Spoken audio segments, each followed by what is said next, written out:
ఇప్పటి వరకు మీరు ఏ పంచేంద్రియముల మనస్సు యొక్క తాకిడి చేత జగత్తు యందు తాదాత్మ్యమును చెంది ఉన్నారో అటువంటి మిమ్మల్ని ఆ మనస్సు యొక్క స్థాయి నుంచి పైకెత్తి ఆత్మయందు రమించేటట్టు చేయగలిగినటువంటి శక్తి సౌందర్య లహరికి ఉన్నది. సేవే మల్లికార్జున మహాలింగం శివాలింగితం అంటారు శంకర భగవత్పాదులు శివానంద లహరిలో. పరమపావనమైనటువంటి సమయము. కాలోహి బలవాన్ కర్త శపథం సుఖదుఃఖయోహో నరాణం పరతంత్రాణం పుణ్య పాపానుయోగత అంటారు వ్యాసులు దేవి భాగవతంలో. కాలము బలవత్తరమైన పరమేశ్వరుని యొక్క స్వరూపము అయినా ఆ కాలము ఒక్కొక్క నాడు పరమ పవిత్రమై ఉంటుంది. ఇవాల్టి రోజున ఆషాఢ శుద్ధ పూర్ణిమ, గురు పూర్ణిమ. వారు గురువు యొక్క వైభవం గురించి ఆ గురు పూర్ణిమ గురించి 4 మాటలు చెప్పి ఉన్నారు స్వామి. సదాశివ సమారంభాం శంకరాచార్య మధ్యమాం అస్మదాచార్య పర్యంతాం వందే గురు పరంపరాం అంటాం. సదాశివుడు మొట్టమొదటిలో ఉండి మధ్యలో ఆదిశంకరులు ఉండి ఇప్పటి వరకు మమ్మల్ని అందరినీ ఈ త్రోవలో ప్రచోదనం చేసి భగవంతుడి వైపు నడిపిస్తున్నటువంటి మహాపురుషులైన ఆచార్యవర్యులందరినీ ఒక్కసారి స్మరించుకునేటటువంటి పరమ పవిత్రమైన రోజు ఈ రోజు. గుకారస్థంధకారస్తు రుకారస్థ నిరోధకృత్ అంధకార వినాశిత్వాత్ గురురీత్యభిధీయతే అంటుంది గురుగీత. ఆ గురువు లాంటి వ్యక్తి ప్రపంచంలో వేరొకడు ఉండడు. అన్ని విడిచిపెట్టి ఏకాకి నిస్పృహ శాంత చింతాసూయా వివర్జిత బాల్య భావేన యోభాతి బ్రహ్మజ్ఞాని సౌచ్యతే అంటారు.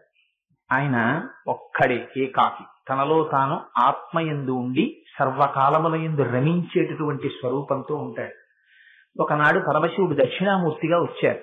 చిత్రం వటతరోర్మూలే వృద్ధా శిష్య గురుర్యువ గురోస్తు మౌనం వ్యాఖ్యానం శిష్యాస్తు చిన్న సంశయా.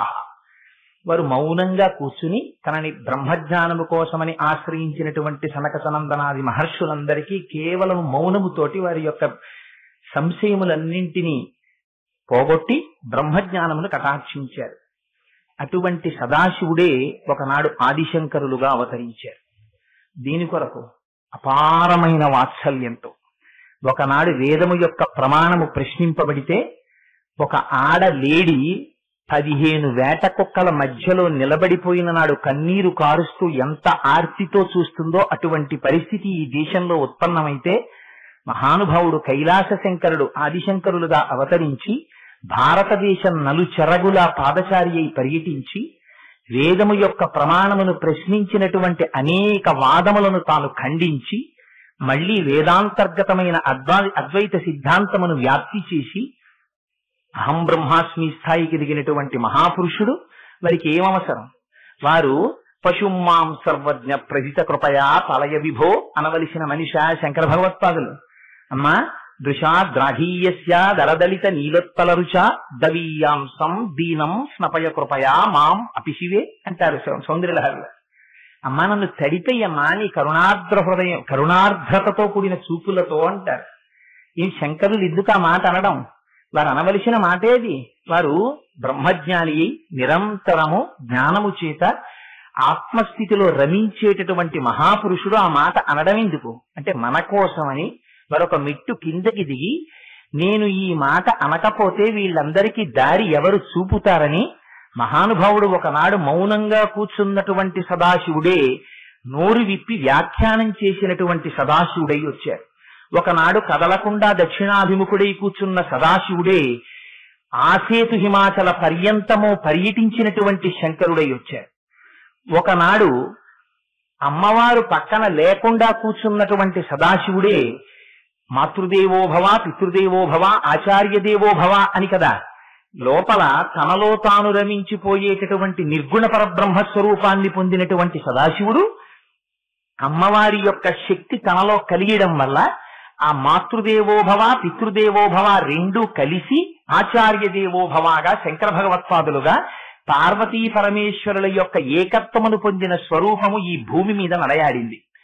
32 సంవత్సరములు మాత్రమే పాంచభౌతికమైన శరీరముతో ఉన్నటువంటి శంకరులు ఆనాడు ఆవిష్కరించినటువంటి ప్రజ్ఞ చేత వేదము యొక్క ప్రమాణము నిలబడి ఆనాడు ఎప్పుడో మహానుభావుడు మళ్లీ వేదమునకు వ్యతిరేకమైన వాదనలు ఈ దేశములో ప్రవేశిస్తాయేమోనని 4 చెరగులా 4 పీఠములను పెట్టి కాపు పెట్టారు. తూర్పున జగన్నాథులో గోవర్ధన పీఠము, పడమర ద్వారకలో కాళికాపీఠము, ఉత్తరమున బదరికాశ్రమములో జ్యోతిపీఠము, దక్షిణమున శృంగగిరిలో శారదాపీఠము, 4 పీఠములను పెట్టి మళ్లీ వేద వ్యతిరేకమైనటువంటి వాదనలు భారతగడ్డ మీదకి రాకుండా కాపు పెట్టిన మహనీయుడు శంకరులు. ఆనాటి నుంచి ఈనాటి వరకు వారు పెట్టినటువంటి ఆమ్నాయ సాంప్రదాయాలతో ఆ పీఠాలు నడుస్తూనే ఉన్నాయి.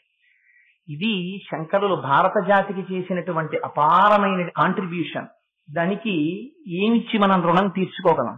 గురు పూర్ణిమ లాంటి మహోత్కృష్టమైన రోజున భాగవతంలో దశమస్కంధంలో పోతన గారు అంటారు, గురువుకి మీరేమిస్తారు? గురువుకి మీరేమి ఇవ్వలేదు. వ్యోమవత్యాప్త దేహాయ దక్షిణామూర్తయే నమః. అనంతమై అంతటా నిండిపోయిన గురువులకి పంచల చాపు నెయ్యగలిగిన శాలివాడు ఇంకా భారతదేశంలో పుట్టలేదు. అందుకని ఏం చేస్తారు? జలజాసాతను తొడి తెచ్చితివి నా సందేశముని చెప్పి, నన్ను నిలువం పెట్టితివి నీ కృపన్ బ్రతికితి, నీకన్న పుణ్యాత్మకులు కలరే, దీనికి నీకున్ ప్రత్యుపకృతిని చేయంగా నేనేరా, అంజలి ఘటించద భూసురాన్వయమణి సద్బంధు చింతామణి అంటుందమ్మ. ఏం చెయ్యగలను? అందుకని 2 చేతులు కైమోడ్చి నీకు నమస్కరిస్తున్నాను అంటుంది. అందుకని గురువుల యొక్క పాదములను స్మరించి నమస్కరించేటటువంటి పరమ పవిత్రమైన రోజు ఆషాఢ పూర్ణిమ. అక్కడ కూడా బహుశా త్యాగమే. మళ్ళీ ఇంకో నెలలో గురు పూర్ణిమ పెడితే, అయ్యో బంధువులు పెళ్లున్నాయి, మా ఇంట్లో శుభకార్యాలున్నాయి, స్వామి మేము ఎలా వచ్చి మీ దర్శనం చేసుకుంటాం అంటారేమోనని ఏ శుభకార్యాలు పెట్టుకోవడానికి అవకాశం లేనటువంటి ఆషాఢ మాసంలో పూర్ణిమే గురువులకి సంబంధించినటువంటి ఉత్సవాలకు సంబంధించిన రోజుగా మార్చారు. అందుకని త్యాగే నైకే అమృతత్వ మనసు, అంతా త్యాగమే గురువులది. భారతీయ సాంప్రదాయంలో అందుకే గురువుకి అంత పెద్ద పీట. మీకు ఇతర సాంప్రదాయాల్లో ఇతరమైనటువంటి రీతులలో ఎక్కడా కనపడదు. ఆ గురువు లేకపోతే ఏది భాషించదు. ఆ గురువు అనేటటువంటిది అంత గొప్ప తత్వం. సరే, ఆ గురు పూర్ణిమ నాడు అసుర సంధ్య వేళలో సౌందర్యలహరి వంటి మహోత్కృష్టమైనటువంటి విషయము మీద ఒక 9 రోజుల పాటు 4 మాటలు అమ్మ పలికిస్తే పలికేటటువంటి అదృష్టాన్ని అమ్మ చేతి ఉపకరణముగా స్వీకరింపబడమే నా జన్మకి కృతార్థతగా భావించి మీ ముందు కూర్చుని 4 మాటలు చెప్తానని చెప్పాను తప్ప సౌందర్యలహరి వంటి గహనమైన విషయము మీద వ్యాఖ్యానం చేయడానికి మహాపండితులంతటి వారు మేమెంతటి వారమన్నారు. అందుకని నేను ఏదో తెలుసున్నవాడనో లేకపోతే చెప్పగలిగిన సమర్థుడనన్న అహంకారంతో కూర్చున్నవాడను కాను. అమ్మ గురించి 4 మాటలు చెప్పుకున్నా చాలు. స్తోతారం తముశంతి దేవి కవయో యోగిస్పృణితే గుణాం స్తోతవ్యస్య తతశ్చతే స్థితిధురామయ్యేవ విశ్రామ్యతి యస్మాత్ తస్మతమర్శనీయ పడితి స్వీకారతస్తే గుణాః శాంత్యౌదార్య దయాదయో భగవతి స్వాం ప్రస్తు వీరాన్ ప్రభాన్ అంటారు శ్రీగుణరత్న కోశంలో పరాశర భట్టారు. అమ్మా, నేను 4 మాటలు చేతకాని వాడిని చెప్తే ఆ మాటలను స్వీకరించడంలో నీ ఓర్పు, నీ యొక్క దయ బయటికి వచ్చాయమ్మా. నేనా చెయ్యగలిగిన వాడిని స్తోత్రం? 4 ముఖాలున్న బ్రహ్మగారు నీ స్తోత్రం చెయ్యలేకపోయారు. నేను ఎంతటి వాడిని అంటారు. అందుచేత అదిగో అంత పరమపావనమైన సౌందర్య లహరిని మనకి ఇచ్చినటువంటి మహాపురుషుడు శంకరుడు. ఆ సౌందర్య లహరి అసలు భారతదేశంలో ఎలా వచ్చింది అన్న దాని మీద మార్కండేయ సంహితలో శంకరానందగిరి రాసినటువంటి శంకర భాష్యాల్లో శంకరుల యొక్క జీవిత చరిత్రలో కొన్ని ఘట్టాలు మనకి ప్రస్తావన చేయబడ్డాయి. ఆదిశంకరులు ఒకనాడు కైలాస పర్వతానికి వెళ్లారు పార్వతీ పరమేశ్వరుల యొక్క దర్శనము కొరకని. అదేమిటండి, శంకరులు కూడా సాక్షాత్తుగా పరమశివుని యొక్క అవతారం అని ఇందాక మీరే కదా అన్నారు. మళ్ళీ పరమశివావతారమైనటువంటి శంకరుల యొక్క దర్శనానికి వెళ్ళడం ఏమిటి అంటే, మీరు రామాయణం బాలకాండ ఒకసారి చూడండి.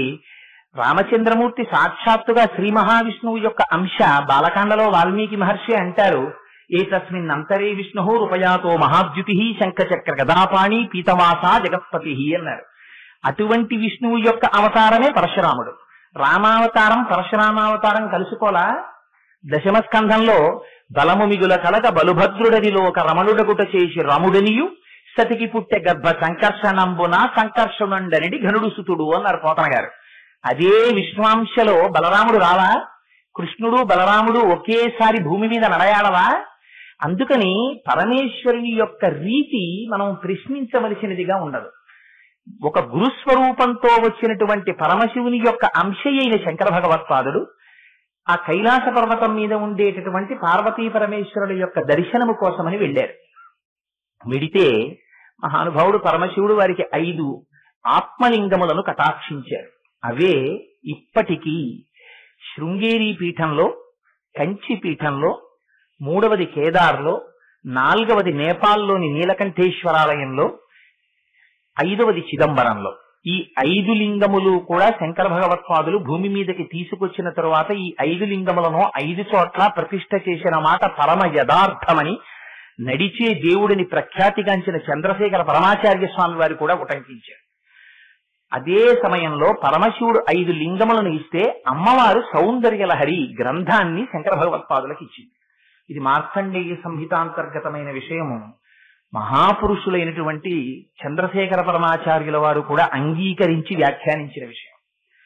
అందుకని ఆనాడు అమ్మవారు సౌందర్యలహరిని ఇచ్చింది శంకరులకి. ఇస్తే శంకరులు ఆ సౌందర్యలహరిని 5 స్ఫటికలింగాల్ని తీసుకుని వస్తున్నారు. వస్తున్న సమయంలో నందికేశ్వరుడు ఎదురొచ్చి అపారమైన తాపమును పొందాడు అన్నారు. అమ్మవారికి సంబంధించినటువంటి విద్యాస్వరూపము, అందుకే అమ్మవారిది నంది విద్యా నటేశ్వరి అని పేరు. అమ్మవారి యొక్క విద్యని మొట్టమొదట తాను గుర్తిరిగి నేర్చుకుని లోకమునకు అంతటికీ భాషింపచేసిన వాడు నందీశ్వరుడు. అటువంటి నందీశ్వరుడు అమ్మవారికి సంబంధించిన మంత్రశాస్త్రం కైలాస పర్వతం నుంచి భూలోకానికి వెళ్లిపోవడమా అని పరివేదన చెందాడు. పరివేదన చెంది శంకరులు 100 శ్లోకాలతో కూడినటువంటి సౌందర్యలహరిని తీసుకుని వస్తుంటే ఆయన వచ్చి అందులో 59 శ్లోకములతో కూడిన సౌందర్యలహరి భాగాన్ని బలవంతంగా తీసుకుపోయారు. తీసుకుపోతే అన్నాడు అమ్మవారి యొక్క అశరీరవాణి వినపడింది. శంకర, నీకు ఇయ్యబడినటువంటి సౌందర్యలహరిలోని 59 శ్లోకములను నందికేశ్వరుడు బలాత్కారముగా తీసుకుపోయాడు కదా, వాటిని నువ్వు పూరించు అంది అమ్మ. అంటే వెంటనే శంకర భగవత్పాదులు ఆ 59 శ్లోకాలని తాను పూర్తి చేశారు. మళ్ళీ 41 శ్లోకాలు మంత్రభాగాన్ని ఆనందలహరి అంటారు, 59 శ్లోకాలని సౌందర్యలహరి అంటారు. కానీ సౌందర్యలహరిని ఆనందలహరిని కలిపి చదివితే సౌందర్యలహరి అని అంటారు.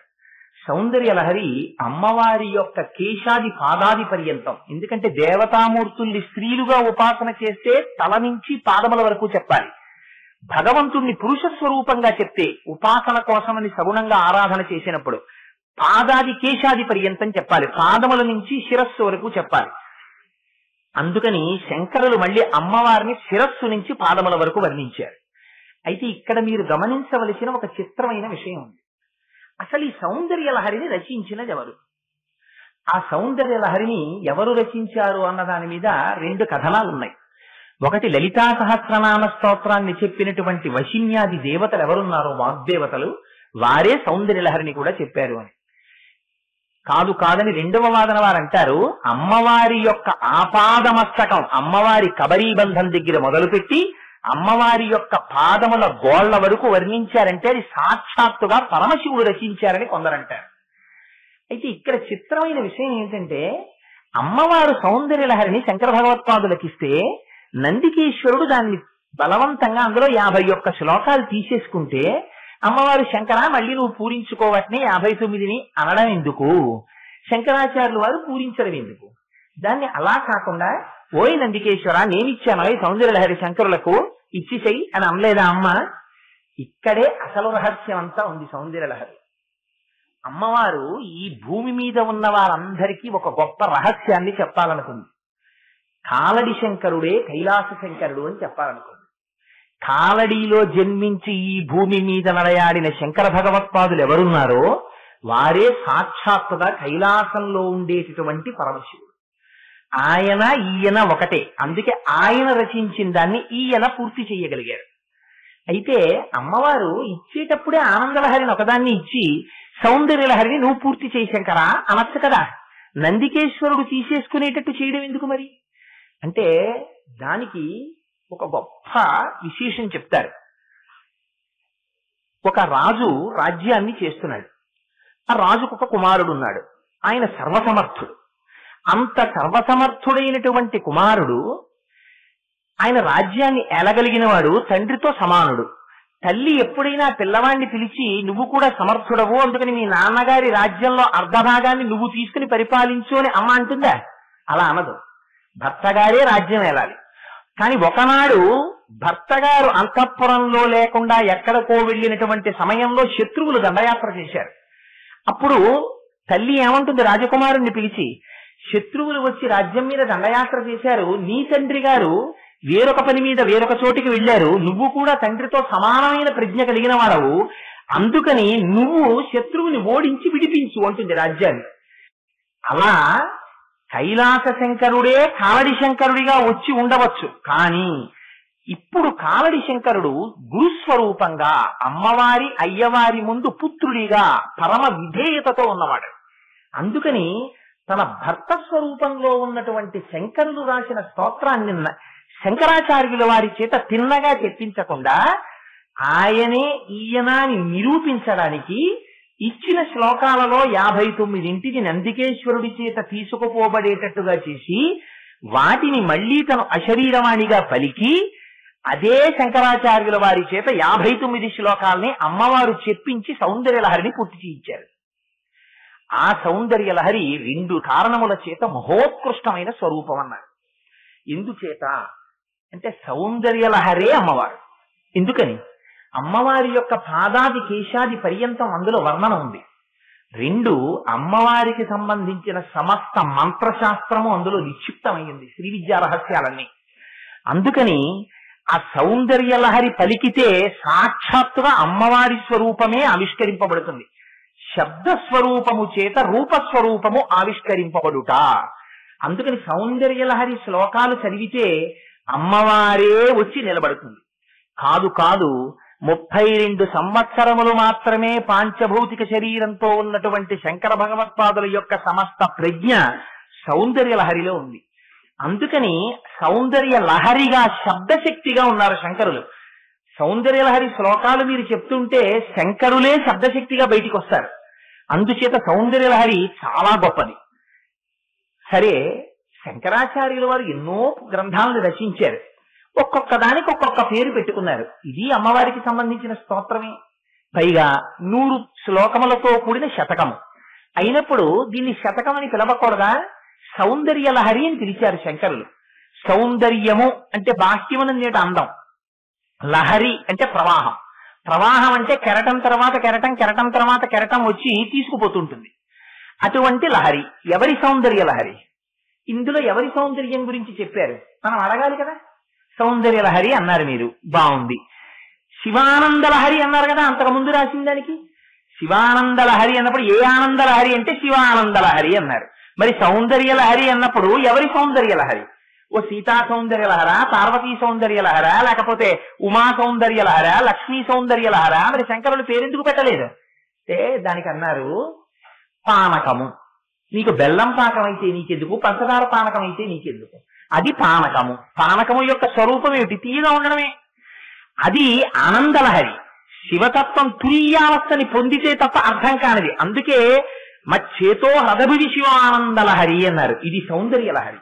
ఇది పంచదార వేశారో బెల్లం వేశారో నీకు అనవసరం, ఆపాత మధురం, నిన్ను ముంచెత్తుతుంది. లహరికుంటే గొప్పతనం ఏమిటి?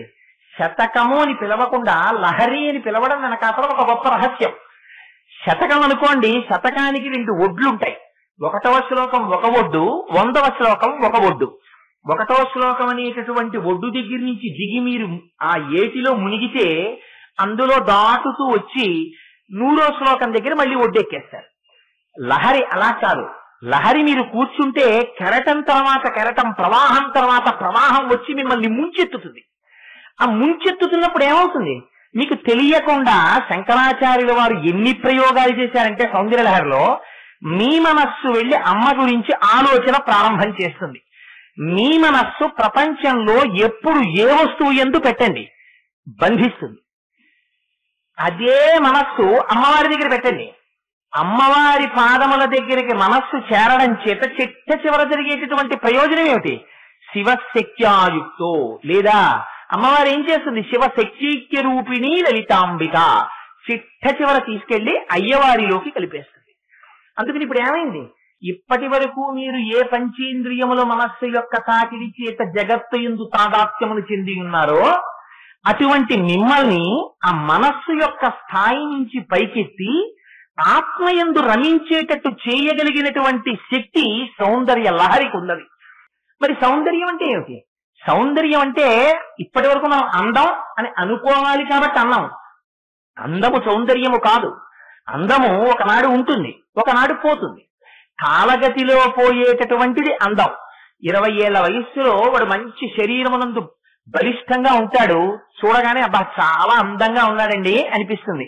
అదే వ్యక్తిని మీరు ఒక 50 సంవత్సరాలు పోయిన తర్వాత చూశారనుకోండి, అప్పుడున్న బలం, అప్పుడున్న అందం అప్పుడు ఉంటాయా? ఉండవు. కాలగతిలో క్షీణించిపోతాయి, అందవికారంగా అయిపోతాడు. కానీ చిక్కు చెదరని అందం ఏదో తెలుసా అండి? దాన్ని సౌందర్యము అని పిలుస్తాడు. ఏది సౌందర్యం? ఏది ప్రమాదభరితము కాదో, దేనియందు అపాయము లేదో, దేనియందు మీ మనస్సు లగ్నమవడం చేత మీరు ఉద్ధరింపబడుతున్నారో దాని వలన కలిగినటువంటి సుఖమునకు సౌందర్యము అని పేరు. దీనికి మీకు ఒక ఉదాహరణ చెప్తాను. మీరు జూ పార్కులకని వెళుతూ ఉంటాం. మనం వెళ్ళినప్పుడు సఫారీకి అని తీసుకెడుతూ ఉంటారు. జంతువులు స్వేచ్ఛగా తిరుగుతుంటాయి, మన్ని బోన్లో పెడతారు. సఫారీకి వెళ్ళినప్పుడు ఆ బోన్లో పెట్టి అడవి లాంటి దాంట్లోకి తీసుకెడతారు. సింహాలు, పులులు స్వేచ్ఛగా తిరుగుతుంటాయి. మీరు చూశారనుకోండి, చాలా అందంగా ఉంటుంది. అబ్బా చిరుతపులి చూడండి, ఆ చెట్టు కింద 6 చిరుతపులులు పడుకుంటే ఎంత బాగుందో నిజంగా. ఆ చర్మం, దాని మీద ఇంతంత మచ్చలు, దాని కళ్ళు, దాని మీసాలు, దాని దోరు, దాని నాలుక అని మీరు మురిసిపోతున్నారు అనుకోండి. అందులో ఉన్నవాడు అంత నచ్చాయా అండి చిరుతపుళ్ళు, కాసేపు ఉండండి అని చెప్పి తలుపు తెరిచి బయటికి తోశాడు అనుకోండి, మనం ఏం పెడతామా? మీరు లోపల ఉన్నంతసేపు మాత్రమే చిరుతపుల అందం. మీరు దాన్ని దాటి బయటికి చెయ్యి కూడా పెట్టరు. ఎందుకని? ఆ అందమునందు ప్రమాదము పొంచి ఉన్నది కాబట్టి అది సౌందర్యము కాదు. ఎందుకని? ఆ వస్తువు మీకు ప్రమాదాన్ని తీసుకొస్తుంది. అందుకని మీరు దాన్ని ఉపాసన చెయ్యలేరు, దాని జోలికి మీరు వెళ్ళలేరు. మీరు 4వ అంతస్తు మేడలో కూర్చున్నారు, సాయంకాలం పడమట సూర్యుడి మించి కిరణాలు పడుతున్నాయి. పెద్ద నాగుపాం ఒకటి మంచి వేసంకాలం చలివేంద్రం పెట్టినటువంటి ఇసుక యొక్క చల్లతనానికి చుట్టుకుని పడగ విప్పి ఆడుతోంది. పడమట సూర్యుని యొక్క కిరణములు ఆ పడగల మీద పడుతున్నాయి, మెరిసిపోతున్నాయి పడగలు. అక్కడి నుంచి మీరు కిటికీ చాటు నుంచి చూస్తూ అబ్బా నాగుపాం పడగ ఎంత అందంగా ఉందో అంటారు. అంత అందంగా ఉంది పడగని 4వ అంతస్తు నుంచి మెట్లు దిగి పరిగెత్తుకొచ్చి ఆ పావుని పట్టుకుంటారా? దగ్గరికి వెళ్ళి చూస్తారా? కనీసం చూడరు. ఎందుకని? ప్రమాదము పొంచి ఉన్నది. అది మీరు ఒక పూర్ణ చంద్రుణ్ణి చూసి సంతోషించారు. ఏమైనా ప్రమాదం ఉందా అందులో? ఏ ప్రమాదం లేదు. అరవిరిసిన తామర పువ్వుని చూసి మీరు సంతోషించారు. మీకు ఏమైనా ప్రమాదం ఉందా అందులో? ఏ ప్రమాదం లేదు. కానీ అవి ఇచ్చేటటువంటి సుఖాలు, మనస్సుకి కల్పించేటటువంటి ఉల్లాసము తాత్కాలికం. దానివల్ల మీకు పారమార్థికమైనటువంటి కృషి ఏమీ జరగదు. కానీ అమ్మవారి యొక్క స్వరూపం ఉందే, అది కేశాది పాదాది పర్యంతంలో మీ మనస్సు ఎక్కడ లగ్నం అనివ్వండి, వెంటనే అజ్ఞానపు తిమిరిమలను పోగొట్టేస్తుంది. అందుకని అంత ప్రయత్నం చేసి శంకరాచార్యుల వారు సౌందర్యలహరిని అంతటినీ వర్ణించి చెప్పారు. అసలు సౌందర్యం అంటే ఎక్కడ ఉంటుందో తెలుసా అండి? ప్రపంచములో సౌందర్యము ఎక్కడ ఉన్నది అని మీరు ప్రశ్న వేశారనుకోండి, సౌందర్యము ఉండేది కేవలము అమ్మతనములో మాత్రమే ఉంటుంది. ఇంకెక్కడా సౌందర్యం ఉండదు. మిగిలిన సౌందర్యాలని మీరు పిలిచేటటువంటి సౌందర్యాలన్నీ అభాస, అవి నిలబడేవి కావు. ఏది సౌందర్యము? అమ్మ ఒక్కటే సౌందర్యము. ఎందుచేత? మీకు ఇంతకు ముందు ఒకసారి నేను ఈ ఉదాహరణ చెప్పి ఉన్నాను. చిన్న పిల్లవాడు ఉంటాడు, వాళ్ళ అమ్మ చాలా నల్లగా ఉంటుంది, పళ్ళు ఎత్తుగా ఉంటాయి. ఆ పక్కింటి ఆవిడ ఉంటుంది, చాలా తెల్లగా ఉంటుంది, చాలా అందంగా ఉంటారు. ఆవిడ వచ్చి ఈ పిల్లవాడిని ఎత్తుకుంటారు. ఎత్తుకుని మీ అమ్మకి పనుందిట్రా, మీ అమ్మని కాసేపు పని చేసుకొని మా ఇంట్లో ఉండు అని పిల్లవాడిని తీసుకెళ్తుంది. పిల్లవాడు అమ్మ కోసమని ఏడుస్తాడు. నాకు అమ్మ కావాలి, అమ్మ కావాలని ఏడుస్తాడు. అమ్మ కావాలని ఏడిచేటటువంటి పిల్లవాడికి అమ్మ యొక్క గుండెల మీద పడుకున్నప్పుడు అమ్మ నల్లతనాన్ని కానీ, అమ్మ ఎత్తుపళ్ళని కానీ, అమ్మ యొక్క అంద వికారాన్ని కానీ చూడరు. వాడికి ఏమిటి సౌందర్యం? అమ్మతనమే సౌందర్యం. మా అమ్మ పక్కన ఉంటే చాలు, మా అమ్మ గుండెల మీద పడుకుంటే చాలు, మా అమ్మ ఒళ్ళో కూర్చుంటే చాలు, ఏ భయం ఉండదు. అందుకే ప్రపంచంలో మీకు భయరహితమైన స్థితి ఎప్పుడు ఉంటుందో తెలుసా అండి? ఒక్క అమ్మ దగ్గరే ఉంటుంది. ఎందుకని?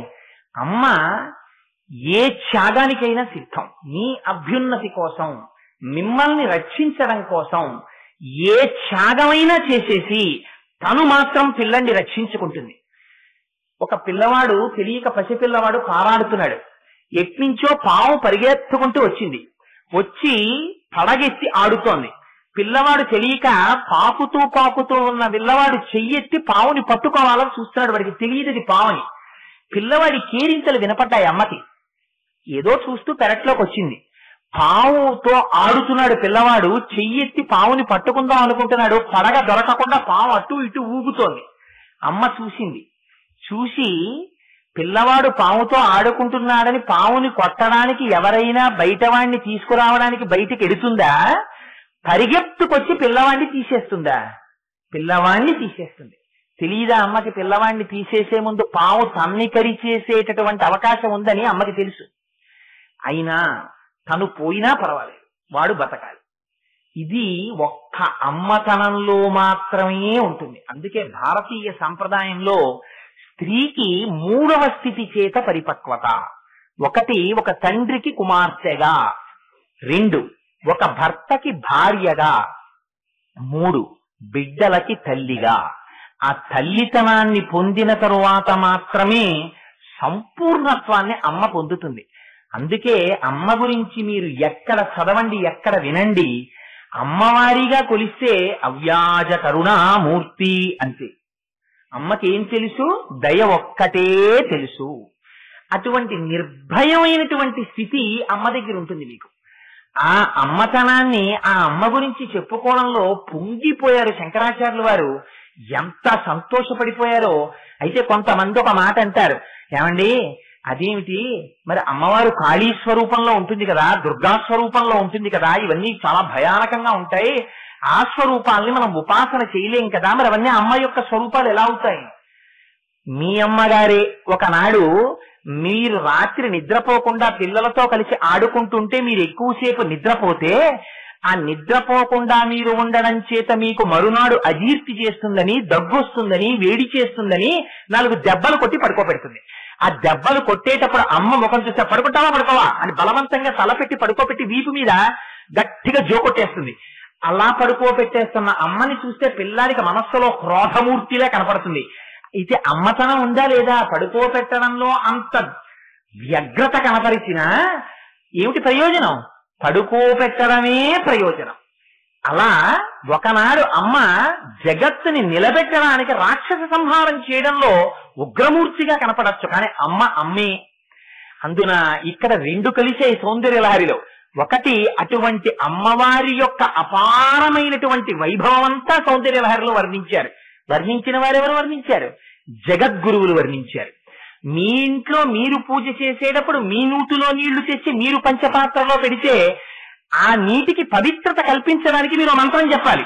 గంగేతి యమునే చైవ గోదావరి సరస్వతి నర్మదే సింధు కావేరి యౌజలేస్మిన్ సన్నిధిం కురు అని అడగాల. ఆ నదులన్నీ వచ్చి ఈ నీటిలో ప్రవేశించమని అడగాలి. అప్పుడే పవిత్రత. మీరు గంగానదికి వెళ్ళారనుకోండి, మీరు గంగలో స్నానం చేసేటప్పుడు మళ్ళీ గంగానది నీళ్లు పైకి తీసి ఆ గంగలోకి పుణ్య నదులన్నీ రావాలని మీరు ఏమైనా మంత్రాలు చెప్తారా, న్యాసం చేస్తారా? ఏమి చేయరు. గంగగా పవిత్రము. ఆ గంగ ముందు ఎవరినో చనిపోయినటువంటి వాళ్ళని కాలుస్తూ ఉంటారు, ఆ శవాల మీద ప్రవహించి వచ్చేస్తూ ఉంటుంది. అయినా గంగ పవిత్రమే. గంగే పవిత్రం. గంగ యొక్క స్థితియే పవిత్రము. శంకరుల నోటి వెంట రావడమే పవిత్రం. జగద్గురువుల యొక్క నోటి వెంట వచ్చింది కాబట్టి సౌందర్యలహరి పరమ పవిత్రం కాదు. అమ్మ గురించి చెప్పింది కాబట్టి పరమ పవిత్రం. అందుచేత ఇన్ని రకాలుగా సౌందర్యలహరి యొక్క వైభవం ఇంత అంత అని చెప్పడం కుదరదు. అంత పరమోత్కృష్టమైనటువంటి లహరి సౌందర్యలహరి. శివానంద లహరి ఇచ్చారు, సౌందర్యలహరి ఇచ్చారు శంకరులు. కానీ శివానంద లహరి ఇచ్చినప్పుడు పరమశివుడు చేసినటువంటి రాక్షస సంహారాలు, ఆ తర్వాత పరమశివుడి యొక్క కథలు, అనేక నామాలు చెప్తారు. సౌందర్యలహరిలో మీకు అలా చెప్పరు. అమ్మ రాక్షస సంహారం కాని, మహిషాసుర మర్దనం కాని, లేకపోయినట్టయితే భండాసురుణ్ణి సంహరించడం కాని ఇవేమీ చెప్పరు. అమ్మవారి యొక్క అవ్యాజ కారుణ్య స్వరూపాన్ని మాత్రమే వర్ణిస్తారు. అయితే ఇందులో సౌందర్యలహరి రచించడంలో శంకరాచార్యుల వారు చాలా గొప్ప ప్రయోగాలు చేశారు. వారు ఆ శ్లోకాల్ని రచించడంలో వాటిలోకి అంతర్గతంగా బీజాక్షరాల్ని నిబద్ధించారు. అందుచేత మీరు తెలిసి చదవండి, తెలియక చదవండి, సౌందర్యలహరి శ్లోకములను చదివేటప్పుడు బీజాక్షరం అంటే ఇంగ్లీష్ లో చెప్పాలంటే వర్డ్స్ ప్రెగ్నెంట్ విత్ సౌండ్ అంటారు. అవి శక్తి లోపల దాగి ఉంటాయి. ఆ అక్షరాన్ని మీరు పలికేటప్పటికీ అందులోంచి శక్తి ఆవిర్భవిస్తుంది. అంత పరమోత్కృష్టమైన బీజాక్షరాల్ని తెచ్చి సౌందర్యలహరి శ్లోకాల్లో పెట్టేశారు శంకరాచార్యులు వారు. అందుకని సౌందర్యలహరి విన్నంత మాత్రం చేత అపారమైనటువంటి భక్తి కలుగుతుంది, జ్ఞానము కలుగుతుంది. అయితే మొట్టమొదటి శ్లోకాన్ని ప్రారంభం చేస్తూ శంకరులు అయితే సౌందర్యలహరి శ్లోకాన్ని ఇక్కడ ఆపవచ్చు, ఇక్కడ ఆపకూడదు అనే నియమం లేదు కాబట్టి మొదటి శ్లోకాన్ని ప్రారంభం చేస్తాను. పరమ పవిత్రమైన రోజు కాబట్టి ఇవాళ విశేషించి శుక్రవారం పౌర్ణమితో కలిసింది కాబట్టి మొదటి శ్లోకంలో శంకరులు అంటారు, శివశక్త్యాయుక్తో యది భవతి శక్త ప్రభవితుం నచే దేవం దేవో నఖలు కుశల స్పందితుమపి అతస్త్వామారాధ్యాం హరిహర విరించాదిభిరపి ప్రణంతుం స్తోతుం వా కథమకృత పుణ్య ప్రభవతి అంటారు. ఆ శ్లోకం పైకి చూస్తే చాలా గమ్మత్తుగా ఉంటుంది. శివశక్త్యాయుక్తో యది భవతి శక్త ప్రభవితం. శివుడు శక్తితో కలిసినప్పుడు మాత్రమే శక్తిని పొందినవాడై ఈ సృష్టి స్థితి లయ చేయగలిగినటువంటి వాడై ఉంటున్నాడు. శివశక్త్యాయుక్తో యది భవతి శక్త ప్రభవితుం నచే దేవం దేవో నకలు కుశల స్పందితుమపి. ఆ శక్తి శివుడితో కలవనప్పుడు లేదా ఆ శక్తి శివుడితో కలిసి ఉండకుండా శక్తిహీనుడై ఉన్నప్పుడు ఆ శివుడు స్పందితుమపి ఆయన లోపల స్పందించడానికి కూడా శక్తి లేనివాడై ఉంటున్నాడు. అతస్త్వామారాధ్యాం హరిహర విరించాదిభిరపి. అమ్మా, అంతటి పరమోత్కృష్టమైన నీ స్వరూపాన్ని ఒక్కసారి ప్రణంతుం నమస్కరించాలన్నా, స్తోతుం వా నీ గురించి చెప్పాలన్నా కథమకృత పుణ్య ప్రభవతి. గతంలో చేసుకున్న పుణ్యం లేకపోతే ఎలా చెప్తాడమ్మా, ఎలా నమస్కరిస్తాడు? హరి హర విరించాదిభిరపి. అది బ్రహ్మ విష్ణు రుద్రులే కావచ్చు. గతంలో చేసుకున్న పుణ్యం లేకపోతే నీకు ఎలా నమస్కరిస్తారమ్మా, నీ గురించి ఎలా మాట్లాడతారమ్మా అని ప్రశ్న వేస్తూ శ్లోకాన్ని పూర్తి చేశారు. మీరు ఈ శ్లోకాన్ని భాష్యంలో చదివారనుకోండి, మీకు ఒక అనుమానం వస్తుంది. ఇక్కడ శివశక్త్యాయుక్తో యది భవతి శక్త ప్రభవితం, శక్తితో శివుడు కలిసినప్పుడు మాత్రమే శక్తియుతుడై ఉంటున్నాడు. శక్తి అన్న మాట అమ్మవారికి శంకరాచార్యుల వారు మొట్టమొదటి శ్లోకంలోనే వాడేశారు. అమ్మవారిని శక్తి అన్న నామంతో పిలిచాక ఇంకా సౌందర్యలహరిలో ఎక్కడా శంకరాచార్యుల వారి శక్తి అన్న పేరు వాడలేదు. మొదటి శ్లోకం ఒక్క దాంట్లోనే వాడారు. ఇక్కడ మీరు చాలా గొప్ప విషయం ఒకటి గ్రహించాలి. శక్తితో అంటే అమ్మవారిగా కదా చెప్తున్నది. అమ్మవారితో కలిసి ఉన్నప్పుడు మాత్రమే పరమశివుడు శక్తియుతుడవుతున్నాడు. అమ్మవారితో కలిసి లేనప్పుడు లేదా అమ్మవారితో ఉండనప్పుడు పరమశివుడు స్పందించడానికి కూడా శక్తి లేనివాడిగా ఉంటున్నాడు అన్న బాహ్యార్థం ఒక్కటే మీరు దృష్టిలో పెట్టుకుంటే మీరు ఒక పెద్ద పొరపాటు చేస్తున్నట్టు. ఏమిటి? శివుడు తక్కువ, శక్తి ఎక్కువ. ఆ శక్తి పక్కన లేనప్పుడు శివుడు పనికి మారినవాడు అన్న అర్థంలో మీరు ఆ శ్లోకానికి వ్యాఖ్యానం చెప్పవలసి వస్తుంది. కానీ అది పరమ ద్రోహం. అలా చెప్పకూడదు. ఎందుకని? శివుడు శక్తి అని రెండు ఉండవు. ఇది మీరు జ్ఞాపకం పెట్టుకోవాలి. ఇప్పుడు కోటేశ్వరరావు ఉన్నాడు. కోటేశ్వరరావు యొక్క ప్రసంగించగలిగినటువంటి శక్తి కోటేశ్వరరావు కన్నా భిన్నంగా ఉంటుందా? కోటేశ్వరరావు మీరు ఇంట్లో కూర్చుని పని చేసుకోండి, 6 నుంచి 8 మీరు ప్రసంగించే శక్తిని ఇక్కడికి పంపించండి అంటే నా ప్రసంగించే శక్తి ఇక్కడికి వచ్చి కోటేశ్వరరావు ఇంట్లో ఉంటాడా? అలా కుదరదు. కోటేశ్వరరావు యొక్క శక్తి కలిసి ఉంటాయి. ఆ శక్తి కోటేశ్వరరావు అనబడేటటువంటి ఆశ్రయం ఉన్నప్పుడే శోభిస్తుంది. ఆ ఆశ్రయం లేనప్పుడు అసలు ఆ శక్తి శోభించదు. మీకు ఇక్కడ ఒక తేలిక ఉదాహరణ చెప్తాను. ఈ రాయి 10 కిలోల బరువు అన్నాను అనుకోండి. 10 కిలోల బరువు రాయి అనబడేటటువంటి పదార్థాన్ని ఆశ్రయించి ఉన్నదా లేదా? రాయి లేదనుకోండి, బరువు ఒకటి ఉంటుందా? ఉండదు. ఆ బరువుకి గౌరవం ఎక్కడి నుంచి వచ్చింది? రాతితో కలిసి ఉండడం వల్ల. రాతి కన్నా రాతి బరువు భిన్నము కానట్లు, పాల కన్నా పాల తెలుపు భిన్నము కానట్లు, తేనె కన్నా తేనె యొక్క తీపితనము భిన్నము కానట్లు, దీపశిఖ కన్నా దీపశిఖ యొక్క వెలుతురు భిన్నము కానట్లు శివుడు శక్తి భిన్నము కారు. మరి అలాంటప్పుడు శక్తితో కలిస్తే తప్ప పరమశివ నువ్వు స్పందించలేని వాడవు అని శంకరుడు ఎందుకన్నారు ఆ మాట? అంటే చెప్తున్నది శాక్తేయమైనటువంటి అమ్మవారి గురించి చెప్తున్నారు. అందుకని సంప్రదాయంలో ఏం చేయాలంటే నాయకుల్ని ఇద్దరినీ పక్కన కూర్చోపెట్టినప్పుడు అమ్మవారి యొక్క వైభవాన్ని కొంచెం పైన పెట్టి చెప్పాలి. అది అక్కడ ఉన్నటువంటి గ్రంథాన్ని స్పృశిస్తున్నటువంటి విషయం రీత్యా సంప్రదాయం కాదు. కాదు అసలు అందులో ఒక గొప్ప రహస్యం పెట్టారు శంకరాచార్యుల వారు.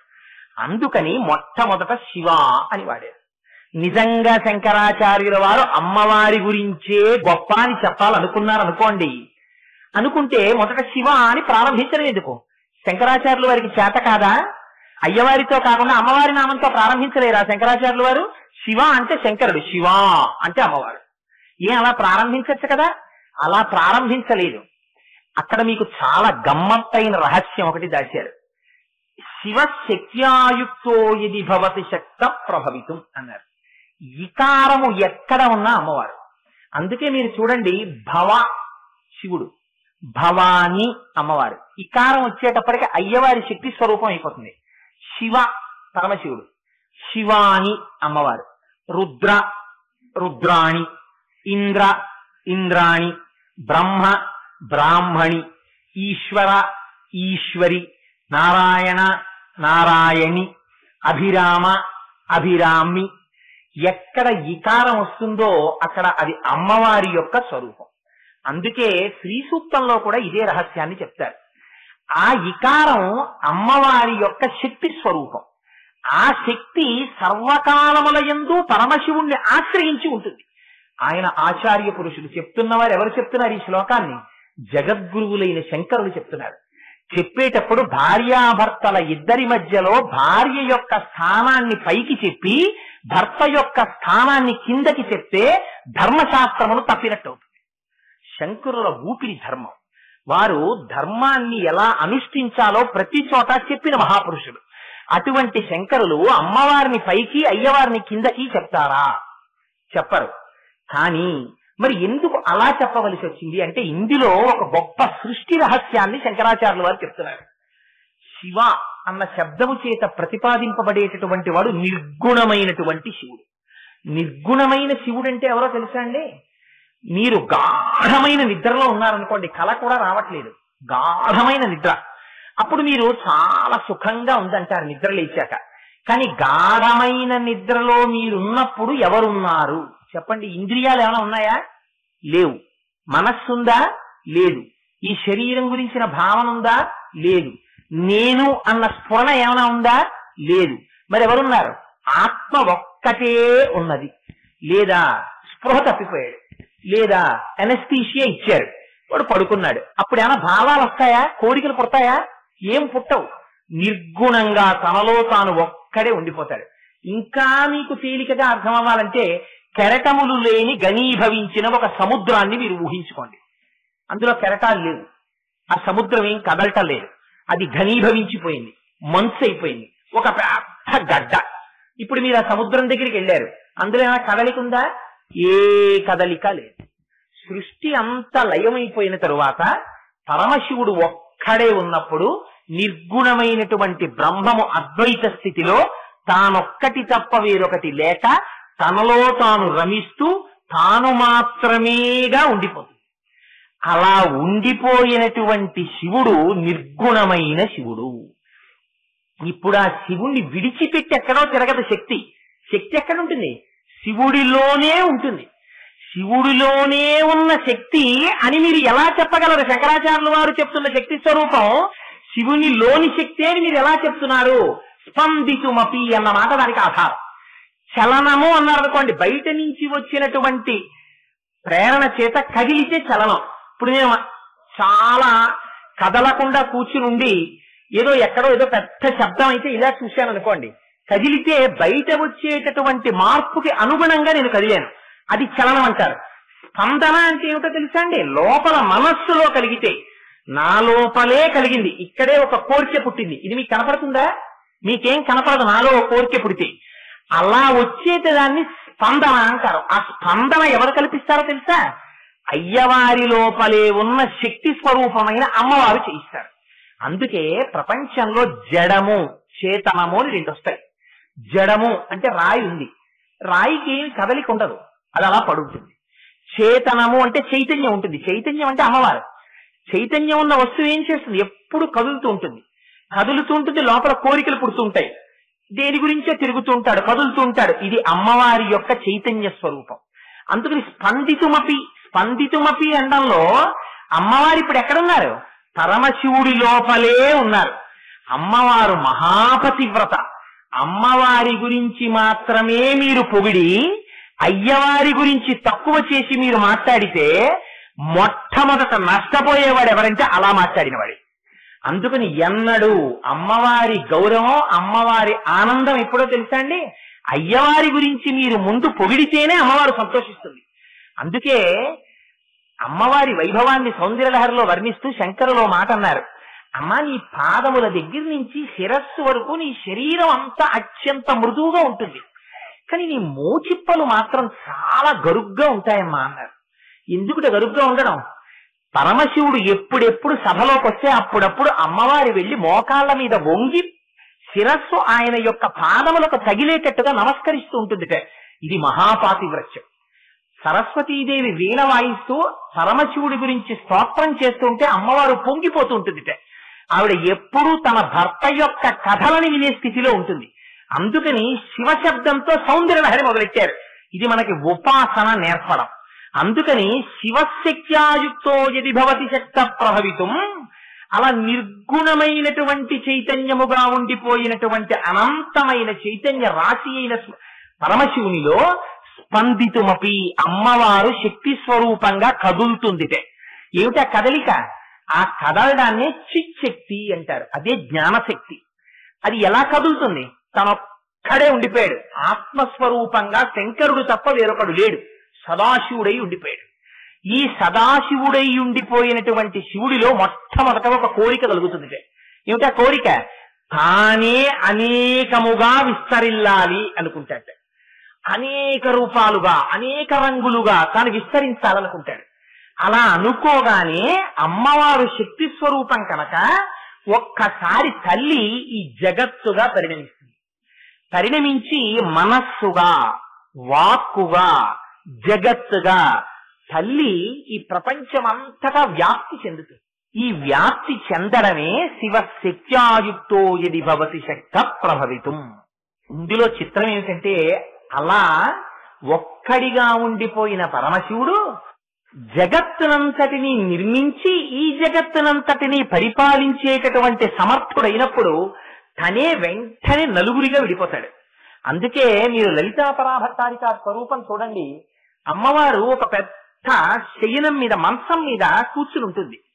ఆ శయనం చూడండి చాలా గమ్మత్తుగా ఉంటుంది.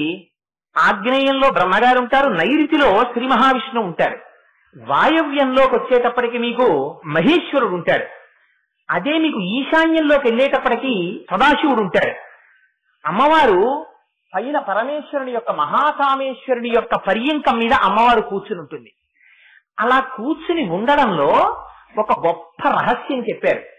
అలా కూర్చోవడం, సృష్టి జరగనంతసేపు తాను నిర్గుణమైనటువంటి పరబ్రహ్మంగా ఆనందం పొందుతూ ఉండిపోయేటటువంటి స్థితి ఆత్మలో తనకి తానుగా శివుడిగా మిగిలిపోవడం. అలా కాకుండా జగత్తుతో రమిస్తున్నప్పుడు అమ్మవారిది పైచేయిగా ఉంటుంది. ఎందుకని ఆవిడ నిర్వహిస్తూ ఉంటుంది. ఆ నిర్వహించడంలో చిత్రం ఎలా ఉంటుందంటే, ఇక్కడ అమ్మవారు నిర్వహిస్తూ పైచేతిగా ఉండడం అంటే మళ్ళీ అమ్మవారు గొప్ప అయ్యవారు తక్కువని మీరు అనుకోకూడదు. ఎందుచేత ఒకనాడు పిల్లవాడు అమ్మ నాకు బజార్లోకి తీసుకెళ్తే ఇవాళ బిస్కెట్ల ప్యాకెట్ కొనిపెట్టింది, నిన్న నాన్నగారిని అడిగాను, నాన్నగారు నాకు కొనిపెట్టలేదంటారు. అంటే ఇవాళ అమ్మని ఎక్కువ చేసి రేపు నాన్నగారిని తక్కువ చేసినటువంటి వాడైనట్టు ఆ పిల్లాడు. వాడే ఓ 10 రోజులు పోయిన తర్వాత అమ్మ నన్ను నా కాలేజీలో చేరుతానంటే వద్దు, ఎందుకంత ఫీజు అంది, పాప నాన్నగారు నన్ను కాలేజీలో చేర్పించారు, నాన్నగారే మంచారంటాడు. ఓ రోజు నా అమ్మగారు మంచారు, ఓ రోజు నాన్నగారు చెడ్డారు. ఉంటారా? ఉండరు. అమ్మని పొగడడం చేత అయ్యవారు ప్రీతి చెందుతారు, అయ్యవారిని పొగడడం చేత అమ్మవారు ప్రీతి చెందుతారు. వారిద్దరు ఒకటిగా ఉంటారు, రెండుగా ఉండరు. వారిద్దరూ ఎప్పుడూ ఒకటిగా ఉంటారనేటటువంటి విషయాన్ని మీరు సర్వకాలములందు లోపల గుర్తుపెట్టుకోవాలి. అలా గుర్తుపెట్టుకుంటే సృష్టి చేసేటప్పుడు మొట్టమొదట బ్రహ్మగారు వస్తారు ఆగ్నేయంలోకి. వచ్చి ఆ అమ్మవారి యొక్క అనుగ్రహంతో అమ్మే శక్తిగా బ్రహ్మగారిలోకి ప్రవేశిస్తుంది, సృష్టి చేయిస్తుంది. అమ్మే శక్తిగా విష్ణువులోకి ప్రవేశిస్తుంది, స్థితి చేయిస్తుంది, రక్షింపచేస్తుంది. ఆమె వాయవ్యంలో ఉన్నటువంటి రుద్రుడిలోకి ప్రవేశిస్తుంది, లయం చేయిస్తుంది. ఈ వచ్చిన జగత్తునంతటిని చిట్ట చివర మళ్ళీ తనలోకి తీసుకుంటుంది.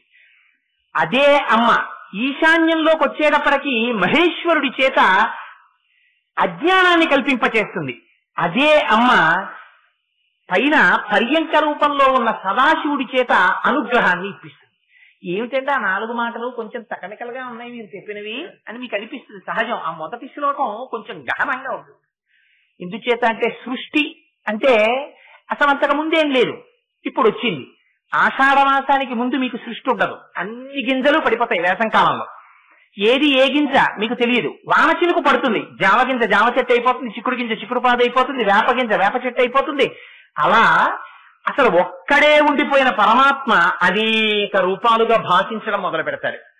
ఇన్ని రూపాలుగా పరమాత్మ మారడం అది బ్రహ్మగారు సృష్టి చెయ్యడం. ఇలా వచ్చినటువంటి సృష్టి నిలబెట్టబడుతుంది. ఇది స్థితికారుడై ఉండడం. ఇలా ఉండిపోయింది, ఇలా అందరూ ఉండిపోయారు అనుకోండి, ఇంకా జగత్తులో చోటు ఎక్కడ ఉంటుంది? అందుకని కొంతమంది వెళ్ళిపోతూ ఉండాలి. అలా వెళ్ళిపోతూ ఉండడం లయకారుడైనటువంటి రుద్రుడు చేసేటటువంటి పని. అయితే ఇక్కడ ఒక్క చిత్రం ఉంది. అమ్మవారు ఏం చేస్తుందో తెలుసా అండి? ఆవిడ చేసే చాలా గొప్ప పని. ఆవిడ తెర వేస్తూ ఉంటుంది, తెర తీస్తూ ఉంటుంది. అంతే ఆవిడ పని. ఆవిడ తెర దింపేసింది అనుకోండి, మీకు జగత్తంతా కనపడుతుంటుంది. ఈ ఇంద్రియాలతోటి వాటితోటి సుఖాలను అనుభవించాలనిపిస్తుంది. ఆవిడ 4 తీసుకొస్తుంది మనలోకి. ఆ 4 ఏమిటో తెలుసా అండి?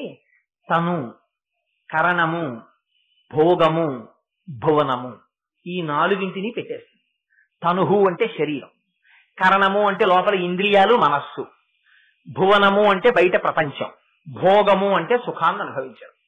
ఈ శరీరంతో ఇక్కడే ఉంటాయి ఇంద్రియాలు. ఈ లోపల నుంచి మనస్సు, ఒరే ఈ కళ్ళతో టీవీ చూసి సంతోషించరా, దీంతో ఏదో టేప్ రికార్డర్ వినరా, దీంతో ఏదో ముట్టుకు సంతోషించరా అని చెప్తూ ఉంటుంది. ఏం చేస్తాడు?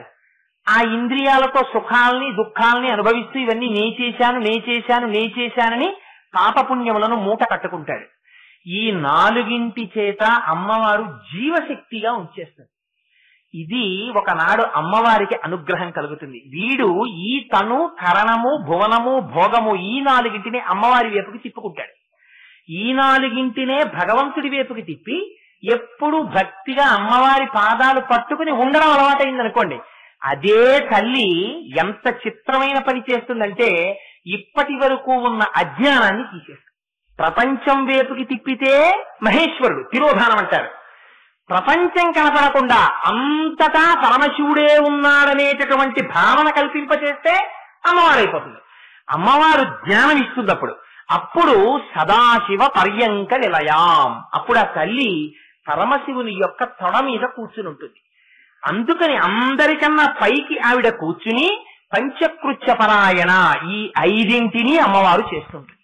ఏమిటది? సృష్టి, స్థితి, లయ, తిరోధానము, అనుగ్రహము. ఈ 5 చెయ్యడానికే మంచానికి 4 కోళ్లుగా 4 పెట్టుకుని పరమశివుణ్ణి సదాశివుడు పడుకునుంటే ఆ సదాశివుని యొక్క తొడ మీద అమ్మవారు కూర్చుని ఉన్నట్టుగా ఆ మంచం అక్కడ వేయడంలో అది సృష్టి రహస్యం. సృష్టికి ముందున్నవాడు నిర్గుణమైన బ్రహ్మము. ఆ నిర్గుణమైన బ్రహ్మములో కోరికని కల్పించి ఈ ప్రపంచంగా మారేటట్టుగా చేయగలిగినటువంటి మాయాశక్తి ఏది ఉందో అది అమ్మవారు. అందుకని ఇప్పుడు ఏమైంది? ఈ శక్తి లోపల ప్రవేశించి స్పందన కల్పిస్తే ఆ పరమశివుడు జగత్తుగా విస్తరించాడు. ఇదిగో ఇది చెప్పడం శివశక్త్యాయుక్తో యది భవతి శక్త ప్రభవితుం నచే దేవం దేవో నకలు కుశల స్పందితుమపి. ఇందులో ఒక గొప్ప రహస్యం. అమ్మవారు లోపల ఉన్నంత కాలమే చైతన్య స్వరూపంగా దీనికి గౌరవం ఉంటుంది. ఒక్కసారి ఆ చైతన్యం బయటికి వెళ్ళిపోయింది అనుకోండి, అంతే. ఇంకా దీన్ని తీసుకెళ్లి కొత్త కర్రల మీద పడుకోబెట్టేసి నార కట్టి పట్టుకుపోతారు. అందుకని చైతన్య స్వరూపంగా ఉండేటటువంటి అమ్మవారు లోపల ఉండడమే వికారంగా ఉండడం. అందుకే మీకు పైకి హాయిగా ప్రాణంతో ఉన్నాడు అనుకోండి, శివస్వరూపం అంటారు. శివశ్రీ కోటేశ్వరరావు గారండి, లేకపోతే సాక్షాత్తుగా శివుడండి అయినా అంటారు. ఆ శివాలో శాకి ఇకారం ఉంది, అందుకని అది మంగళప్రదమైంది. ఈ ఇకారం తీసేశారనుకోండి శాకి, అది ఏమవుతుంది? శవ అవుతుంది. ఇప్పుడు ఏమైంది? అది ఎందుకు పనికిరానిది అయిపోయింది. అంటే ఇప్పుడు ఏమైంది?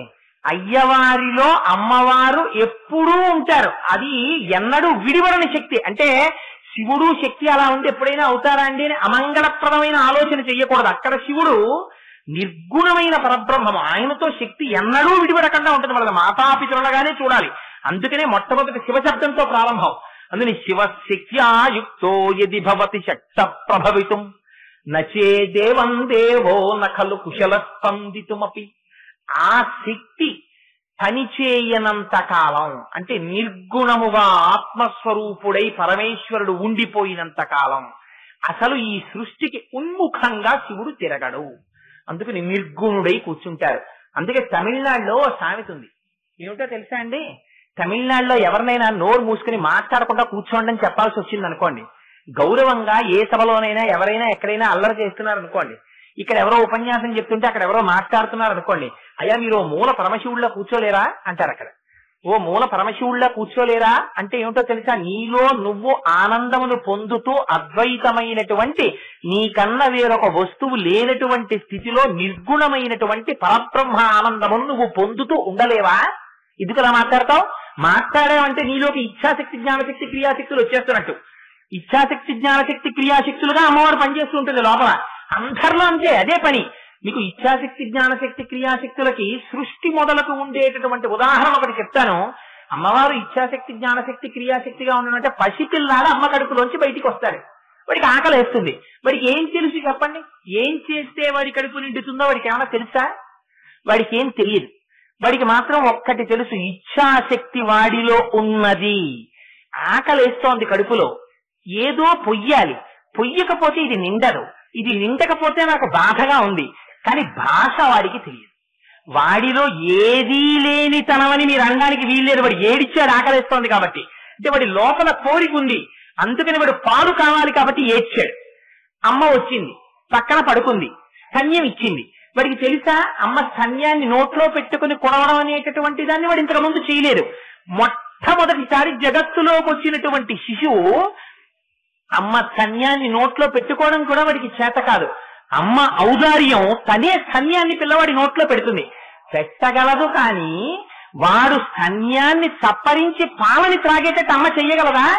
కానీ వాడు చప్పరించి తాగుతున్నాడు. ఈ జ్ఞానశక్తిని ఎవరిచ్చారు? ఇలా చేస్తే పాలు నా నోట్లోకి వచ్చి నా కడుపు నిండుతాయనే భావన వాడిలోకి జ్ఞానముగా ప్రకాశింపచేసినది జ్ఞానశక్తి. ఈ జ్ఞానం రాగానే వాడు అమ్మ స్తన్యమును చప్పరించి వచ్చిన పాలని త్రాగి కడుపు నింపుకుంటున్నాడు. ఇది క్రియాశక్తి. ఇచ్ఛాశక్తి జ్ఞానశక్తి క్రియాశక్తి, ఇచ్ఛాశక్తి జ్ఞానశక్తి క్రియాశక్తిగా చిచ్చక్తి అయినటువంటి ఆ తల్లి సర్వకాలముల యందు మారుతూ ఈ జగత్తుని నడిపిస్తూనే ఉంటుంది. ఇప్పుడు మీరు ఆలోచించండి, మీరు నిద్ర లేచిన దగ్గర నుంచి సుషుప్తిలోకి వెళ్ళిపోయే వరకు కోరికలు పుట్టడం, ఇది ఎలా తీసుకుందామని లోపల ఆలోచన చేయడం, దానికోసం మీరు వెళ్ళడం. ఇవాళ సాయంకాలం ఏదో కోటేశ్వరరావు గారు సౌందర్యలహరి చెప్తారటండి. సౌందర్యలహరి చెప్తారా? అయ్యో మనం సినిమాకి వెళ్దాం అనుకున్నాం అనుకుని, వద్దు సౌందర్యలహరికే వెళదాం, సినిమా ఏముంది ఉంటుందిట, కాసేపు ఉపన్యాసం విందాం అని భక్తితో మనస్సు లోపల ఒక సంకల్పం చేసుకోవడం, ఒక నిర్ణయానికి రావడం. ఆ తర్వాత క్రియాశక్తి, కాళ్ళు నడిచి రావాలి ఇక్కడికి, అప్పుడే కదా శరీరం వచ్చి కూర్చుంటుంది. ఇచ్ఛాశక్తి జ్ఞానశక్తి క్రియాశక్తి, ఇచ్ఛాశక్తి జ్ఞానశక్తి క్రియాశక్తులుగా మారిపోతున్నటువంటి చిచ్చక్తి ఎవరు? అమ్మవారు. ఆ అమ్మవారు లోపల లేదనుకోండి, ఆ శక్తులన్నీ వెనక్కి వెళ్ళిపోయి ఆత్మలోకి వెళ్ళిపోయాయి అనుకోండి, తాను ఆత్మగా ఉండిపోయాడు అనుకోండి. ఇక బాహ్య ప్రపంచంతో వాడికి ఏమైనా సంబంధం ఉందా? రమణ మహర్షి ఎలా ఆత్మానందాన్ని పొందారో అలా ఆత్మానందంలో స్థితిగతుడై ఉండిపోతాడు. అప్పుడు ఈ శరీరాన్ని తేళ్లు వచ్చి కొరికిచ్చాయి అనుకోండి, జిర్రిలు వచ్చి కొరికిచ్చాయి అనుకోండి, వాడికి ఏమైనా తెలుసా? వాడికి ఏం పట్టదు. వాడికి అన్నం అక్కర్లేదు, వాడికి నీళ్లు అక్కర్లేదు. బయట జగత్తుకి శరీరమునకు ఉన్న సంబంధం తెగిపోతుంది. ఇలా తెగిపోయేటట్టు చేసి శివుడిలోనూ కలుపుతుంది. శివుడు తెలియకుండా జగత్తులోనూ తిప్పుతుంది. రెండు అమ్మవారు చేస్తున్న. అమ్మవారు తెర వేసేసినంత కాలం ఇక్కడే తిరుగుతుంటాడు. పందిగా తిరుగుతాడు, పిల్లిగా తిరుగుతాడు, కుక్కగా తిరుగుతాడు, నక్కగా తిరుగుతాడు, మనిషిగా తిరుగుతాడు. ఒకనాడ తల్లికి అనుగ్రహం కలుగుతుంది. ఎన్నాళ్ళు తిరుగుతావురా ఇలాగా? ఒక్కసారి అసలు నువ్వు ఎక్కడి నుంచి వచ్చావో తెలుసా? తిరగడం కాదురా నీ స్థితి, తిరగకుండా ఉండిపోవడం నీ స్థితి అని అమ్మవారు నేర్పుతుంది. ఆ నేర్పిన నాడు ఏం చేస్తుంది? తెర పైకెత్తేస్తుంది. ఎత్తేస్తే ఏమవుతుంది? శివశక్తి ఐక్యరూపిణి లలితాంబిక. వాడు జ్ఞానమును పొంది అయ్యవారిలోకి కలిసిపోతాడు. కలిసిపోయి తానే శివుడై ఎవరు నువ్వు అంటే శివోహం శివోహం, నేనే శివుడను అని నిర్గుణమైనటువంటి శివుడై తాను చెయ్యవలసినటువంటి పని అన్నది ఒకటి లేక ఆత్మయందు రమిస్తూ ఉండిపోయేటటువంటి మహదానంద స్థితి ఏది ఉన్నదో అదిగో అటువంటి స్థితిని ఇయ్యగలిగినది, ఆ తురీయమును ఇయ్యగలిగినది కూడా అమ్మవారి. అందుకే మీకు ఎంత పీఠాధిపతులు ఎవనివ్వండి, ఎంత శివభక్తులు ఎవనివ్వండి, ఎంత విభూతి పుండ్రాలు పెట్టనివ్వండి, శ్రీచక్రార్చన చేస్తారు. అయితే శ్రీచక్రార్చన చేస్తారని నేను అన్నానని ఎవ్వరూ కూడా పొరపాటున కోటేశ్వరరావు గారు అన్నారండి ఆ రోజున వేదిక మీద అని శ్రీచక్రార్చన చేయరాదు. శ్రీచక్రార్చన కేవలము దానికి దక్షత కలిగినటువంటి గురువు లభించి పక్కన కూర్చుని ప్రతి క్షణం ఎలా చెయ్యాలో నేర్పేటటువంటి గురువు పక్కన కూర్చుని నేర్పి చేయించేవాడై అపారమైనటువంటి నియమనిష్టలతో చేయగలిగిన వారైతే మాత్రమే శ్రీచక్రార్చన చెయ్యాలి, లేకపోతే చెయ్యకూడదు. మీకు ఒక్క ఉదాహరణ చెప్తాను. మీకు ఉపాసనకి అనేక మార్గాలు ఉన్నాయి. ఇప్పుడు మీరు సామర్లకోట స్టేషన్ లో దిగారు, అయ్యా కాకినాడ ఎలా వెళ్ళాలండి అని అడిగారు. బస్సు ఎక్కితే వెళ్ళిపోతుందండి అన్నారు ఒకరు. అయ్యా ఈ రైలు ఉండదా, నాకు బస్సు ఎక్కితే వాంతులు అవుతాయి అన్నారు. అయితే ఒక గంట కూర్చోండి, ఒక గంట కూర్చుంటే ఏదో సర్కారు వస్తుంది ఎక్కేయండి కాకినాడ వెళ్ళిపోతారు అన్నారు. గంట లోపల పోనీ వెళ్ళడానికి ఇంకేమైనా ఉండదా అండి, అసలు కాకినాడ వెళ్ళడానికి కాలంలో పడవ ఒకటి ఎడుతూ ఉంటుందండి, ఇసుక కట్టుకున్నా ఎక్కండి పోనీ అందులో వెళ్ళిపోదురు కానీ అంటాడు. ఇంకోడు అంటాడు ఆ గేటు దగ్గరికి వెళ్ళండి కార్లు ఎడతాయి అంటాడు. ఇంకోడు అంటాడు నేను ఎప్పుడో విన్నానండి, మీరు సామర్లకోట భీమేశ్వరాలయంలోకి వెళ్ళి ఆ వెనకాతల పెద్ద తుప్ప ఒకటి ఉంది, ఆ తుప్పలోకి వెళ్ళి కొంచెం మట్టి తీస్తే అందులో గుహ ఉంది, మీరు ఆ గుహలోంచి అలా జాగ్రత్తగా భయం లేకుండా వెళ్ళిపోతే కాకినాడ బాలా త్రిపుర సుందర అమ్మవారి గుడి వెనక్కి చేరుతారంటే మీరు వెడతారా అందులో? ఎందుకు వెడతారు మీరు వెళ్ళరు. ఎందుకు వెళ్ళరు? గుహలోంచి కాకినాడ వెళ్ళడం ఎందుకు? లేనిపోని కూడా సొరంగ మార్గంలో. ఉపాసన మార్గము సురక్షితమైనదై ఉండాలి, భగవంతుడి దగ్గరికి తీసుకెళ్లేది. శ్రీచక్రార్చన చేయడం అంత తేలికైన పని కాదు. శంకరాచార్యుల వారు ఎన్ని చోట్ల హెచ్చరిక చేశారో, శ్రీచక్రార్చన జోలికి తొందరపడి వెళ్ళకండి, కుండలిని యోగం జోలికి తొందరపడి వెళ్ళకండి, తస్మాత్ జాగ్రత్త తస్మాత్ జాగ్రత్త. కోట్ల కోట్ల కోట్ల మందిలో కుండలిని కదపగలిగిన వాడు, పైకి తీసుకెళ్లగలిగిన వాడు, సహస్రారమును చేర్చి మళ్ళీ వెనక్కి రాగలిగిన వాడు ఎవడో ఒక్కడుంటాడు. ఆ ఒకడు మీకు గురువుగా లభించాలి. వాడు పక్కన కూర్చుని మీకు కదపడం నేర్పాలి. అలా చేత కాకుండా మొదలు పెడితే లేనిపోని అవాంతరాలు, ప్రళయాలు, అనారోగ్యాలు ఎదుర్కోవలసి వస్తుంది. అందుకని వాటి జోలికి వెళ్ళకూడదు. మరి ఎటువంటివి సాత్వికమైనటువంటి ఉపాసనలు ఉన్నాయి. అమ్మవారి స్తోత్రం చేయండి, అమ్మవారి నామం చెప్పండి, అమ్మవారి కుంకుమార్చన చేసుకోండి, పుష్పార్చన చేసుకోండి, తల్లి సంతోషపడిపోతుంది. అందుచేత శంకరులు అంటారు అమ్మ ఇటువంటి శక్తి స్వరూపాన్ని నువ్వు. అందుకే మీకు శివుడు అంటే ఇంగ్లీష్ లో చెప్పాలంటే క్విజెంట్ బ్రహ్మన్. ఆయన కదలరు, కదలకుండా నిర్గుణంగా తనలో తానుంటారు. శక్తి అలా స్టాటిక్ గా ఉండదు, ఒక్క చోట ఉండిపోయింది అనుకోండి శక్తి అంటారా మీరు? శక్తి అనరు. శక్తి అంటే ఎప్పుడు కదులుతూ ఉంటుంది, కదులుతుంటేనే శక్తి. ఆ కదులుతూ ఉండేటటువంటి శక్తి స్వరూపాన్ని ఆరాధన చేయడం, ఉపాసన చేయడం, శ్రీచక్రార్చన రూపంలో చెయ్యడం చాలా కష్టం. అది చాలా కష్టం. చాలా ఉపాసన బలం, ధైర్యం అన్ని ఉండాలి. ఉన్నవాళ్లు మాత్రమే అలా చేయగలరు. లేనివారు అవ్యాజ కరుణామూర్తిగా మాతృస్వరూపంగా అమ్మవారికి చూసి నమస్కారం చెయ్యండి. ఏం చేస్తుంది? ఆవిడ కారుణ్యం కలిగిన తల్లి కాబట్టి ఇప్పటి వరకు మీరు ఏ పరమేశ్వరుడి నుంచి విడిపడ్డారో ఆ పరమేశ్వరుడితో కలపడానికి ఆవిడే జ్ఞానం ఇచ్చి కలుపుతుంది. అందుకని శంకరులు అంటారు శివశక్త్యాయుక్తో యది భవతి శక్త ప్రభవితుం నచే దేవం దేవో నకలు కుశల స్పందితుమపి అత స్వామారాధ్యాం హరిహర విరించాదిభిరపి ప్రణంతుం స్తుతుం వా కథమకృత పుణ్య ప్రభవతి. అమ్మా హరి హర విరించాదిభిరపి. ఇక్కడ మీరు ఒక విషయం చాలా జాగ్రత్తగా గమనించాలి. మొదటి శ్లోకంలో పైన ఏమని మొదలెట్టారు? శివశక్త్యాయుక్తో అని మొదలెట్టారు, శివుడితో మొదలెట్టారు. చివరి పాదంలోకి వెళ్ళేటప్పటికి ఏమంటున్నారు? హరిహర విరించాదిభిరపి అంటున్నారు. హరుడంటే ఎవరు, శివుడంటే ఎవరు? ఇద్దరు ఒకరు కాదా? మీరు ఏమంటారు? హరహర మహాదేవ శంభో శంకర శివ అంటారు. మరి అలా అన్నప్పుడు హరుడు ఒకడు, శివుడు ఒకడా? అదేమిటి? మరి శంకరాచార్యులు వారు శివశక్త్యాయుక్తో అని మొదలుపెట్టి హర అని త్రిమూర్తుల్లో హరుణ్ వేశారు. వీళ్ళిద్దరికి ఏమిటి తేడా అంటే, తేడా ఒకటి ఉంటుంది. ఆ తేడా పేర్ల చేత మీకు దొరకదు. పేర్లతో తెలుసుకోవడం చాలా కష్టం. ఎందుకంటే హర, రుద్ర, శివ, పరమశివ, సదాశివ, మహేశ్వర ఇవన్నీ ఒకలాగే ఉంటాయి. చంద్రశేఖర పరమాచార్యులు వారు ఒకసారి చెన్నైలో ప్రసంగం చేస్తూ ఒక అందమైనటువంటి ఉపాఖ్యానం చెప్పారు దాని గురించి. ఎవడో ఒకడు పాలేరుని కుదుర్చుకుంటే పాపం చాలా బాగా పనిచేస్తున్నాడని చెప్పారు మిగిలిన పాలేరులు. సరేరా నిన్ను పనిలో పెట్టుకుంటాను, నీకెంత జీతం కావాలన్నారు. ఏదో 300 ఇవ్వండి మహాప్రభు అన్నాడు. 300 ఏంట్రా, నీ పని నచ్చింది 400 ఇస్తాను, పని చేసుకో, నీ పేరేమిటన్నారు. పెరుమాళ్ళండి అన్నాడు. ఆయనకు కొంచెం బాధేసింది. ఇదేంట్రా నీ పేరు పెరుమాళ్ళు అయితే అప్పుడప్పుడు నిన్ను నేను కేకలయ్యాలి, పైగా నువ్వు పాలేరువి, నేను యజమాన్ని, నీ దగ్గరికి వచ్చి పెరుమాళ్ అని పిలిచి నిన్ను ఎలాగా నీకు పని చెప్పడం, ఓ పెరుమాళ్ళ గడ్డి తీవాయ్, అవో పెరుమాళ్ళ పేడ తీవాయ్ అనలేను కదా, నీ పేరు పెరుమాళ్ళు ఏమిటి, కొంచెం ఆ పేరు ఒకటి మార్చుకు రారా అన్నాడు. అంటే అతను అన్నాడు, అలాగే మార్చుకుంటానండి, కానీ మార్చుకోవడానికి ఇబ్బంది ఉంది, మా ఊరు వెళ్ళాలి, మా గ్రామాధికారికి చెప్పాలి, 500 రూపాయలు దానికి చలానా కట్టాలి, చలానా కట్టి వారికి ఒక గొర్రెో మేకో ఇవ్వాలి, దానికి ఒక పెద్ద క్రతువు జరగాలి, అప్పుడు నా పేరు మారుతుంది అన్నాడు. సరే నేను ఇస్తాను పట్టుకెళ్ళరా అని 1000 రూపాయలు ఇచ్చి ఆ పనులన్నీ పూర్తి చేసుకుని మళ్ళీ రా అన్నారు. సరేనండి వాడు వెళ్ళిపోయి ఓ వారం పోయాక వచ్చాడు. ఎలా మార్చుకున్నావా పేరు అన్నారు. మహాప్రభు మీరు ఇచ్చాక ఎందుకు మారదు, మారింది, పేరు మార్చుకున్నానన్నాడు. ఏమిటి ఇప్పుడు నీ పేరు అన్నారు. పెద్ద పెరుమాళ్ళండి అన్నాడు. పెరుమాళ్ళు పెద్ద పెరుమాళ్ళు అయినట్టు హరుడు, శివుడు, మహేశ్వరుడు, సదాశివుడు ఉన్నది ఒకటే స్వరూపం. ఆ స్వరూపం గుణముల చేత చేసేటటువంటి క్రియ చేత మారుతుంటుంది. అదిగో వాయవ్యంలో కూర్చున్నటువంటి హరుడు ఆయన చేసే పని ఏమిటో తెలుసా అండి, ఆయన లయకారకుడై ఉంటాడు, త్రిమూర్తులలో ఒకడిగా ఉంటాడు కనుక ఆయన అమ్మవారి ముందు ప్రణిపాతం చేస్తాడు, నమస్కారం చేస్తాడు. అమ్మవారి యొక్క శక్తి చేత ఈ పనులు చేసే త్రిమూర్తులలో ఒకడిగా ఉంటాడు. కానీ శివుడు ఎవరో తెలుసా అండి, ఆయన కామేశ్వరుడు అంటారు. దీన్ని పంచ సమయాచారములని పిలుస్తారు. 5 చేత సమానముగా ఉంటారు. పార్వతీ పరమేశ్వరుడు మీరు ఒకటి గుర్తు పెట్టుకోండి, పార్వతీదేవి గొప్ప, పరమేశ్వరుడు గొప్ప అన్న ఆలోచన మీకు ఎప్పుడూ రాకూడదు. పార్వతీ పరమేశ్వరుడు 5 చేత ఎప్పుడూ సమానులు.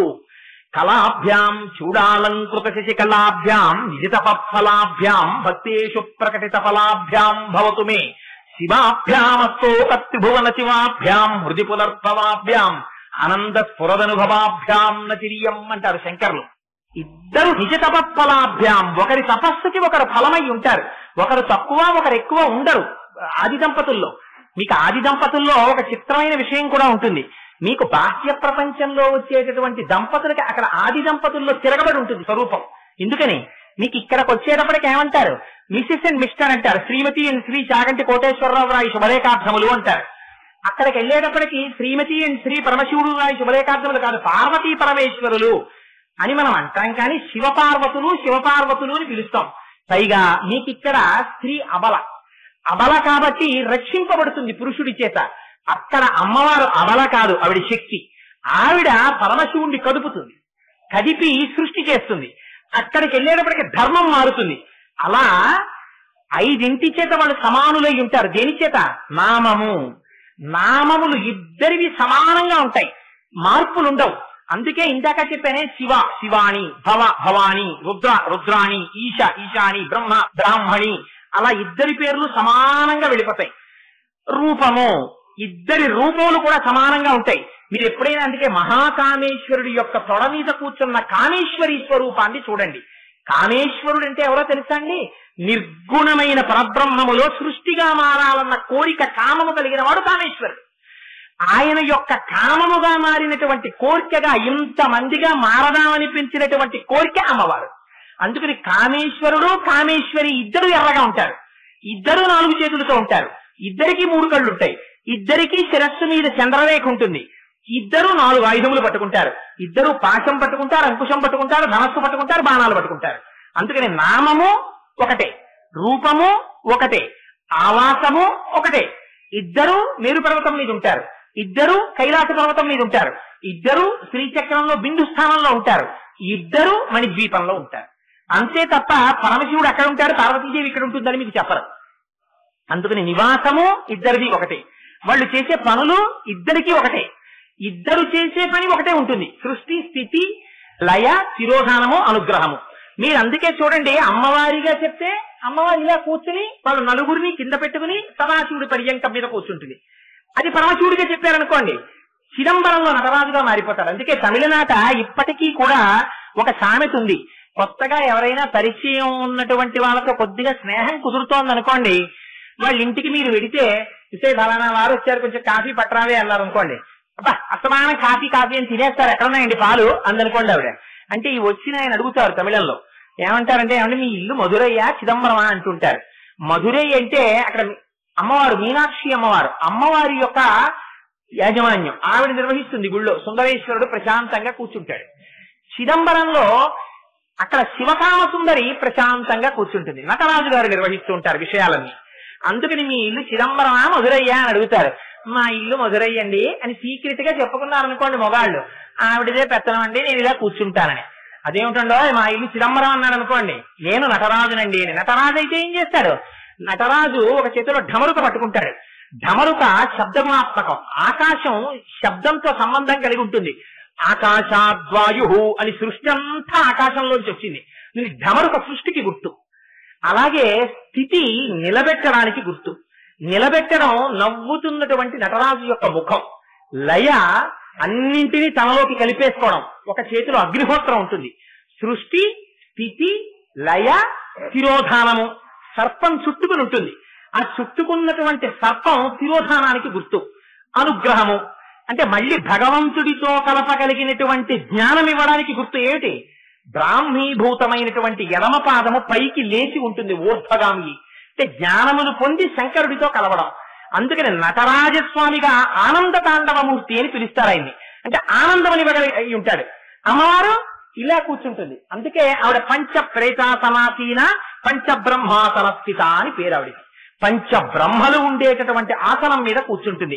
ఇప్పుడు మీరు ఆలోచించండి, నిజంగా అంత మహాపతివ్రత అయినటువంటి అమ్మవారు మంచం చేయించుకుని బ్రహ్మగారు నోకోడు, శ్రీ మహావిష్ణువు నోకోడు, రుద్రుణ్ణి ఓకోడు, ఆ తర్వాత ఇటు పక్కకి తీసుకొచ్చే మహేశ్వరుడు ఓకోడు, దాని మీద సదాశివుడు వాళ్ళ ఆయన పడుకుంటే ఆయన తొడ మీద ఆవిడ కూర్చుని కనిపించింది అనుకోండి, మనకి ఏమనిపిస్తుంది? ఏమిట్రా అలా కూర్చుంది ఈవిడ అని చెప్పి ఆవిడ్ని చూడడం కన్నా ఇది మంచం ఏమిటి ఇంత విచిత్రంగా ఉంది, కోళ్లులే నలుగురు మనుషులు కూర్చున్నారు ఇలాగా, ఆయన ఏమిటి మంచానికి పైన ఉండవలసిన పట్టెడ లేదు, ఈయనెవరో పడుకున్నాడు, ఈయన తొడ మీద ఈవిడ పడుకుంది, ఏమిట్రా ఈ మంచం అని మనకు అనిపించదండి. ఆ మంచం యొక్క రహస్యమే అమ్మవారు అనుగ్రహించి శక్తి ఇచ్చిందా బ్రహ్మగారు సృష్టి చేస్తాడు. అమ్మగారు అనుగ్రహించి శక్తి ఇచ్చిందా శ్రీ మహావిష్ణువు స్థితి చేస్తారు. అమ్మ అనుగ్రహించి రుద్రుడికి శక్తినిచ్చిందా లయం చేస్తాడు. అమ్మ అనుగ్రహించి మహేశ్వరుడికి శక్తినిచ్చిందా శిరోధానం చేస్తాడు. అమ్మ అనుగ్రహించి సదాశివుడికి శక్తినిచ్చిందా ఆయన అనుగ్రహం చేస్తాడు. అందుకని ఈ ఐదింటి మీద అమ్మవారు కూర్చుని ఉంటుంది. పంచకృత్య పరాయణ. నటరాజస్వామిగా ఆయన ఒక్కడే, పక్కనే ఉండదు శివకామ సుందరి. అజ్ఞానాన్ని తొక్కి పట్టి ఓ కాలుతోటి ఒక కాలు పైకి లేపి నాట్యం చేస్తూ నటరాజమూర్తిగా పంచకృత్య పరాయణుడై ఉంటాడు. ఆవిడ చేసిన పంచకృత్యాలే, ఈయన చేసిన పంచకృత్యాలే. వాళ్ళిద్దరికి వేరే పనులు ఉండవు, ఈ ఐదే ఉంటాయి. అందుకని ఇద్దరూ కూడా తమ తమ ధర్మము చేత తాము చేసేవి ఈ ఐదే చేస్తారు. వీళ్ళు ఇద్దరూ చేసేటటువంటి ఆశీర్వచనం ఏమిటి? ఒకటే ఆశీర్వచనం. అమ్మవారు ఆశీర్వచనం చేసినా అయ్యవారు ఆశీర్వచనం చేసినా ఏం చెప్తారు? నువ్వు నేనగుగాక అంటాడు శివుడు. అంటే ఒరే నీకు ఈ అజ్ఞానం పోయి నేను జీవుండనే భ్రాంతి పోయి జీవ బ్రహ్మైక్య సిద్ధి కలగాలని శివాశీర్వచనం. అందుకని అయ్యవారు అలా ఆశీర్వదిస్తారు. అమ్మవారు ఏం చేస్తుంది? శివశక్తైక్య రూపిణీ లలితాంబిక మాయని విరిచేసి అయ్యవారిలోకి అమ్మవారు కలిపేస్తుంది. అందుకని ఏమైంది? ఇద్దరు ఒకటే చేస్తున్నారు. అందుకని ఇద్దరు చేసే పనులు ఒకటి. అందుకని శివ శక్తి ఇద్దరు సమానమైన వారన్న దాన్ని ఆవిష్కరిస్తూ ప్రణంతుం స్తోతుం వా కథమకృత పుణ్య ప్రభవతి. ఎన్ని రహస్యాలు దాస్తారండి శంకరాచార్యుల వారు. నిజంగా ప్రణంతుం నమస్కరించాలన్నా, స్తోతుం వా నీ గురించి చెప్పాలన్నా, కథమకృత పుణ్య ప్రభవతి పూర్వం చేసిన పుణ్యం ఉండాలమ్మా. ఏమిటి మాటలో రహస్యం? అందులో ఏమిటో తెలుసా అండి? రెండు చెప్పడంలో మీరు ఇప్పుడు ఏమనాలి? నిజంగా ఇది చదివితే శంకరాచార్యుల వారు అహంకారంతో మాట్లాడినట్టు అవుతుంది. ఎందుకని? ప్రణంతుం నమస్కరించాలన్నా, స్తోతుం వా నీ గురించి చెప్పాలన్నా పూర్వం పుణ్యం చేసిన వాడై ఉండాలమ్మా. సౌందర్యలహరి చెప్పిన వాళ్ళు ఎవరు? శంకరాచార్యుల వారు. అందుకని ఇప్పుడు శంకరాచార్యుల వారు ఏంటి? నేను పుణ్యం చేసిన వాడిని అని చెప్పుకున్నట్టు అయిందా లేదా? నిజంగా శంకరాచార్యుల వారు అంత అహంకారంగా మాట్లాడతారా? మాట్లాడితే దవీయాంసం దీనం స్నపయ కృపయా మమపి శివే అని ఎందుకంటారు? ఆయన మహాభక్తుడుగానే ఉంటారు, మహాజ్ఞాని మహాభక్తుడు. అటువంటి శంకరాచార్యులు వారు ఈ మాట ఎందుకు అన్నట్టు? ఇందులో రహస్యం ఏమిటో తెలుసా అండి? ప్రణంతుం స్తుతుం వా అంటే కాయిక మానసిక వాచిక పుణ్యములు సర్వకాలములయందు నీ స్వరూపంగా చేసే అదృష్టము నాకు కావాలి. ఎందుకని? ప్రణంతుం, ప్రణంతుం అంటే మీరు భూమి మీద పడి నమస్కరించాలి అమ్మవారికి. అమ్మవారికి భూమి మీద పడి నమస్కరించాలంటే కాయికమైనటువంటి కైంకర్యం చెయ్యాలి. స్తుతుం వా అమ్మవారి గురించి మాట్లాడాలి. మాట్లాడాలంటే ఇప్పుడు ఏమైంది? వాచిక కైంకర్యం చెయ్యాలి. అసలు అమ్మవారి గురించి మాట్లాడడానికి కావలసినటువంటి ఆలోచన రావాలంటే మనస్సు అమ్మవారి దగ్గర నిలబడాలి. నిలబడాలంటే మనస్సు నిలబడితే అందులోంచి వాక్కు వస్తే ఆ వాక్కు చేత మీరు ఆనందాన్ని పొందితే అమ్మవారి ముందు మీరు ప్రణిపాతం చేసి నమస్కారం చేస్తున్నారు. అంటే వాచిక మానసిక కాయిక కైంకర్య శుద్ధి రుజుత్వముతో మూడింటిని నీ పాదముల యందు నిలబెట్టేటటువంటి అదృష్టము కలుగుగాక అని చెప్పడానికి ప్రణంతుం స్తుతుం వా కథమకృత పుణ్య ప్రభవతి. చేసుకున్న పుణ్యం లేకపోతే ఎలా చేస్తాడమ్మా అన్నారు. ఎందుకని? ఈ మనస్సే అమ్మవారి పాదముల దగ్గరికి వెళ్ళింది అనుకోండి, అమ్మ అనుగ్రహం అనుగ్రహం అనుగ్రహం, ఇది లహరి అనడానికి కారణం. లహరి అంటే మీరు ఎంత మునుకలు వేసి ఆ ప్రవాహంలో పడితే మిమ్మల్ని అంతగా ఆనందింపచేస్తుంది. మీరు దాంట్లోంచి బయటికి రాలేరు. ఇంకా అమ్మవారి పాదముల దగ్గరికి మీరు వెళ్ళారనుకోండి, ఏదో ఒక రకంగా ఆవిడ మిమ్మల్ని ఉద్ధరిస్తూ ఉంటుంది. దీనికి మీకు ఒక ఉదాహరణ చెప్తాను. ఒక అమ్మ ఉంది, ఇద్దరు కొడుకులు ఉన్నారు. పెద్ద కొడుకు మహాబలిష్ఠుడు, నాలాగే ఒళ్ళు పెంచాడు, వాడికి విపరీతమైనటువంటి జిహ్వజాపల్యం. రెండో కొడుకు ఉన్నాడు, వాడు గర్భాల్లే ఉంటాడు. వాడు అమ్మ మైసూర్ పాక్ చేసింది, పళ్ళెం పట్టుకుని వచ్చింది. ఈ రెండో వాడి దగ్గరికి వచ్చి, ఒరే నాన్న నీతితో చేశాను రా, గర్భాల్లే ఉంటావు, రేపు పొద్దున ఈ కాలేజీకో వెళ్ళాలిరా, 4 మైసూర్ పాకులు తినరా అంటుంది. వీడు వెంటనే నాకు వద్దమ్మా అంటారు. అంటే అమ్మ అంటుంది, లేదురా నాన్న తీయగా చేశాను రా, చాలా బాగుంటాయిరా, ఒక్క ముక్క తినరా, నీ కోసమని ఎంత కష్టపడి చేశానో తెలుసా, ఇవాళ చేస్తున్నప్పుడు పాకం చేస్తున్నప్పుడు వేలు చూడు బొబ్బ కూడా ఎక్కింది, చూసుకోకుండా మూకుడు తగిలి ఇంత కష్టపడ్డాను, నా కోసం ఒక్క ముక్క తినరా అంటుందమ్మ. అంటే వాడు ఏం చేస్తాడు? ఓ మైసూరు పాకం ముక్క తింటాడు. పెద్దవాడికి అప్పటికే ఎక్కువ తినేయడం వల్ల అజీర్తి చేసేసి వాడు బాధపడుతున్నాడు. వాడు వచ్చి అమ్మ నాకు మైసూరు పాకం ముక్క పెడదు అంటాడు. అంటే అమ్మ అంటుంది, ఇవాళ బాగా కుదరలేదురా మైసూర్ పాకం, ఒక్క ముక్క నోట్లో వేసుకునేటప్పటికి నెయ్యి ఎక్కువైపోయి పిచ్చి దాహం పట్టేస్తాను, అందులో బయట ఎండోటి నీకు చూస్తే అజీర్తి అంటున్నావు, ఇప్పుడు దాహం పట్టేసిందంటే ఆ నీళ్లు తాగేసి కడుపు బరువెక్కిపోయి ఆపసోపాలు పడిపోతావు నాన్న, నీకు వద్దులే, ఇదిగో ఈ రవ్వ నోట్లో వేసుకో అంటుంది. వాడికి అలా చెప్పింది, వీడికి ఇలా చెప్పింది. ఏమిటి ఇద్దరికీ అలా చెప్పచ్చా అమ్మ? శంకరాచార్యులు వారేమో ఒకసారి జగత్తు మాయ అద్వైతంలో, ఇక్కడికి వచ్చేటప్పటికి అమ్మవారి కృప, అమ్మవారు జగత్తుగా పరిణమించిందా?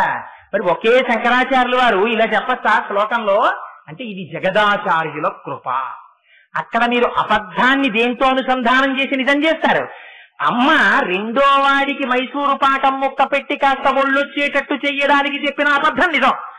పెద్దవాడు అజీర్తితో ఉన్నాడు కాబట్టి మైసూరు పాకం తినకుండా చేసి వాడి ఆరోగ్యం నిలబెట్టడం నిజం. రెండు నిజాలే, కానీ ఇద్దరికి చెప్పినవి అబద్ధాలుగా కనబడతాయి. అలా అద్వైత స్థాయిని అనుభవించగలిగిన జ్ఞానుల కోసం చెప్పినటువంటి వ్యాఖ్యానాన్ని అర్థం చేసుకుని నిర్గుణ పరబ్రహ్మనందు నిలబడగలిగినటువంటి వాడికి జ్ఞానం, అది స్వస్వరూపానంద సంధానము అంటారు. కానీ ఆ స్థితి లేని వాడికి ఈ జగత్తుని అమ్మవారిగా చూపించి ఆవిడ పాదముల వైపుకి తిప్పాలి. తిప్పితే ఏమవుతుంది? ఆ అమ్మ పాదం పట్టుకున్నాడా పొంగిపోయి ఆ తల్లి ఏం చేస్తుంది? మెల్లిమెల్లిగా మెల్లిమెల్లిగా ఇప్పటి వరకు మీకు ఏది లొంగడం లేదో దాన్ని అమ్మ లొంగేటట్టు చేస్తుంది. ఎందుకని? ఆవిడే సృష్టించింది, మనస్సును ఆవిడ సృష్టించింది, మిమ్మల్ని ఆవిడ సృష్టించింది, జగత్తును ఆవిడ సృష్టించింది. తను ఏది సృష్టించిందో దాన్ని ఆవిడే వెనక్కి తీసేస్తుంది. తీసేసి అయ్యో పాపం వీడు నా వెంట పడ్డాడు, నా పాదాలు పట్టుకుంటున్నాడు, ఇలా తీయడానికి అమ్మవారికి ఉన్న వాత్సల్యం ఏమిటి? కారుణ్యము.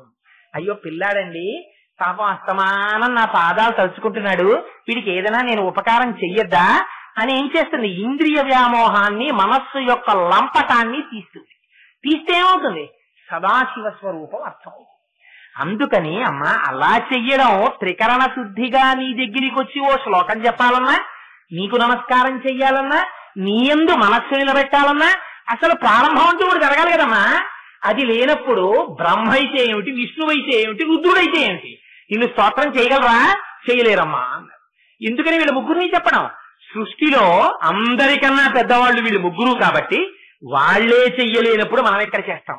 కాబట్టి ప్రయత్నపూర్వకంగా మనుష్య జన్మలోకి వచ్చావు కనుక అమ్మవారి పాదముల యందు భక్తి అలవాటు చేసుకుని కారుణ్యమూర్తి కనుక ఆ తల్లి పాదములు పట్టి నమస్కరించావా, ఇప్పటి వరకు ఏ అజ్ఞానంలో తిరుగుతున్నావో ఆ అజ్ఞానాన్ని తీసేసి అయ్యవారిలోకి కలపగలిగిన సమర్థురాలు అమ్మా అని మనకి చెప్పడం కోసమని ఆ శివశక్తుల్లో శివనామాన్ని ముందు పెట్టి అమ్మవారి పాతివ్రత్యాన్ని ఆవిష్కరించి అమ్మవారిని శక్తి స్వరూపంగా చెప్పి నిర్గుణ బ్రహ్మం ఏ విధంగా జగత్తుగా పరిణమిస్తోందో రహస్యాన్ని చెప్పి ఈ సృష్టి రహస్యాన్ని ఆవిష్కరిస్తూ స్పందితుమపి అన్న మాట చెప్పడం చేత ఆ శక్తి ఎప్పుడు లోపలుంటుంది తప్ప బయట ఉండేది కాదు, ఎప్పుడు వాళ్ళిద్దరూ కలిసే ఉంటారన్న రహస్యాన్ని చెప్పి ఒక్కొక్క మాటలో శంకరాచార్యులు వారి సౌందర్యలహరిలో ఉన్న గొప్పతనం ఏమిటో తెలుసా అండి?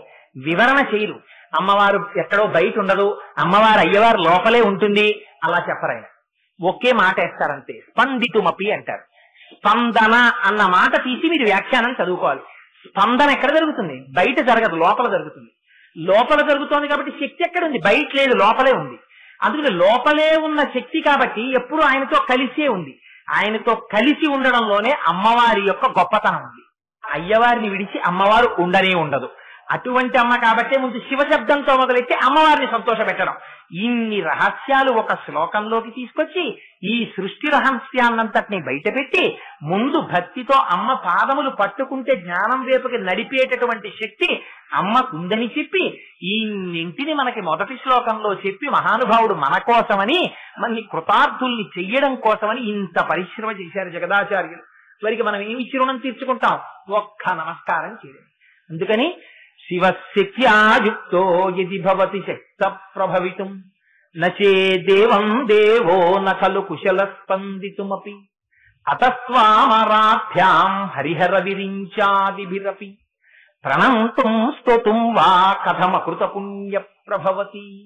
రేపటి రోజున అలా ఉండేటటువంటి శక్తి స్వరూపమైనటువంటి అమ్మవారిని సగుణంగా ఎదురుగుండా సింహాసనం మీద కూర్చుని చూస్తే ఎలా చూడాలో, ఎలా కూర్చుంటుందో, చేతులు ఎలా ఉంటాయో, కాళ్ళు ఎలా ఉంటాయో, ఆవిడ రంగు ఎలా ఉంటుందో, ఆ సాకార స్వరూపం ఎలా ఉంటుందో, ఏది దర్శనం చేస్తే ఏమవుతుందో, ఇహమునందు కోరికలు ఎలా తీరుస్తుందో, జ్ఞానం ఎలా ఇస్తుందో, అమ్మవారి యొక్క వైభవాన్ని సాకార రూపంగా శంకరులు ఆవిష్కరిస్తూ అవిద్యానామంతస్తిమిరమిహిరోద్వీపనకరి జడానాం చైతన్య స్తబకమకరందశ్రుతిఝరి దరిద్రాణం చింతామణిగుణనికా జన్మ జలధౌ నిమగ్నానాం దంస్ట్రా మురరిపువరాహస్య భవతి అని ఒక శ్లోకం చెప్తారు. రేపటి రోజున ఆ శ్లోకాన్ని వ్యాఖ్యానం చేస్తాను. మంగళాశాసనపరై మదాచార్య పురోగమై సర్వైశ్చపూర్వైరాచార్యై సత్కృతాయాస్తు మంగళం. మంగళం కోసలేంద్రాయ మహనీయ గుణాత్మనే చక్రవర్తి తనూజాయ సర్వభౌమాయ మంగళం. ఉమాకాంతాయ కాంతాయ కామితార్థప్రదాయినే శ్రీగిరీశాయ దేవాయ మలినాథాయ మంగళం. కరచరణకృతం వా కర్మ వాక్కార్యం వా శ్రవణనైనజం వా మానసం వాపరాధం విహితమవిహితం వా సర్వమేత్తక్షమస్వ. శివ శివ కరుణార్థే శ్రీ మహాదేవ శంభో. సర్వం శ్రీ ఉమామహేశ్వర పరబ్రహ్మార్పణమస్తు.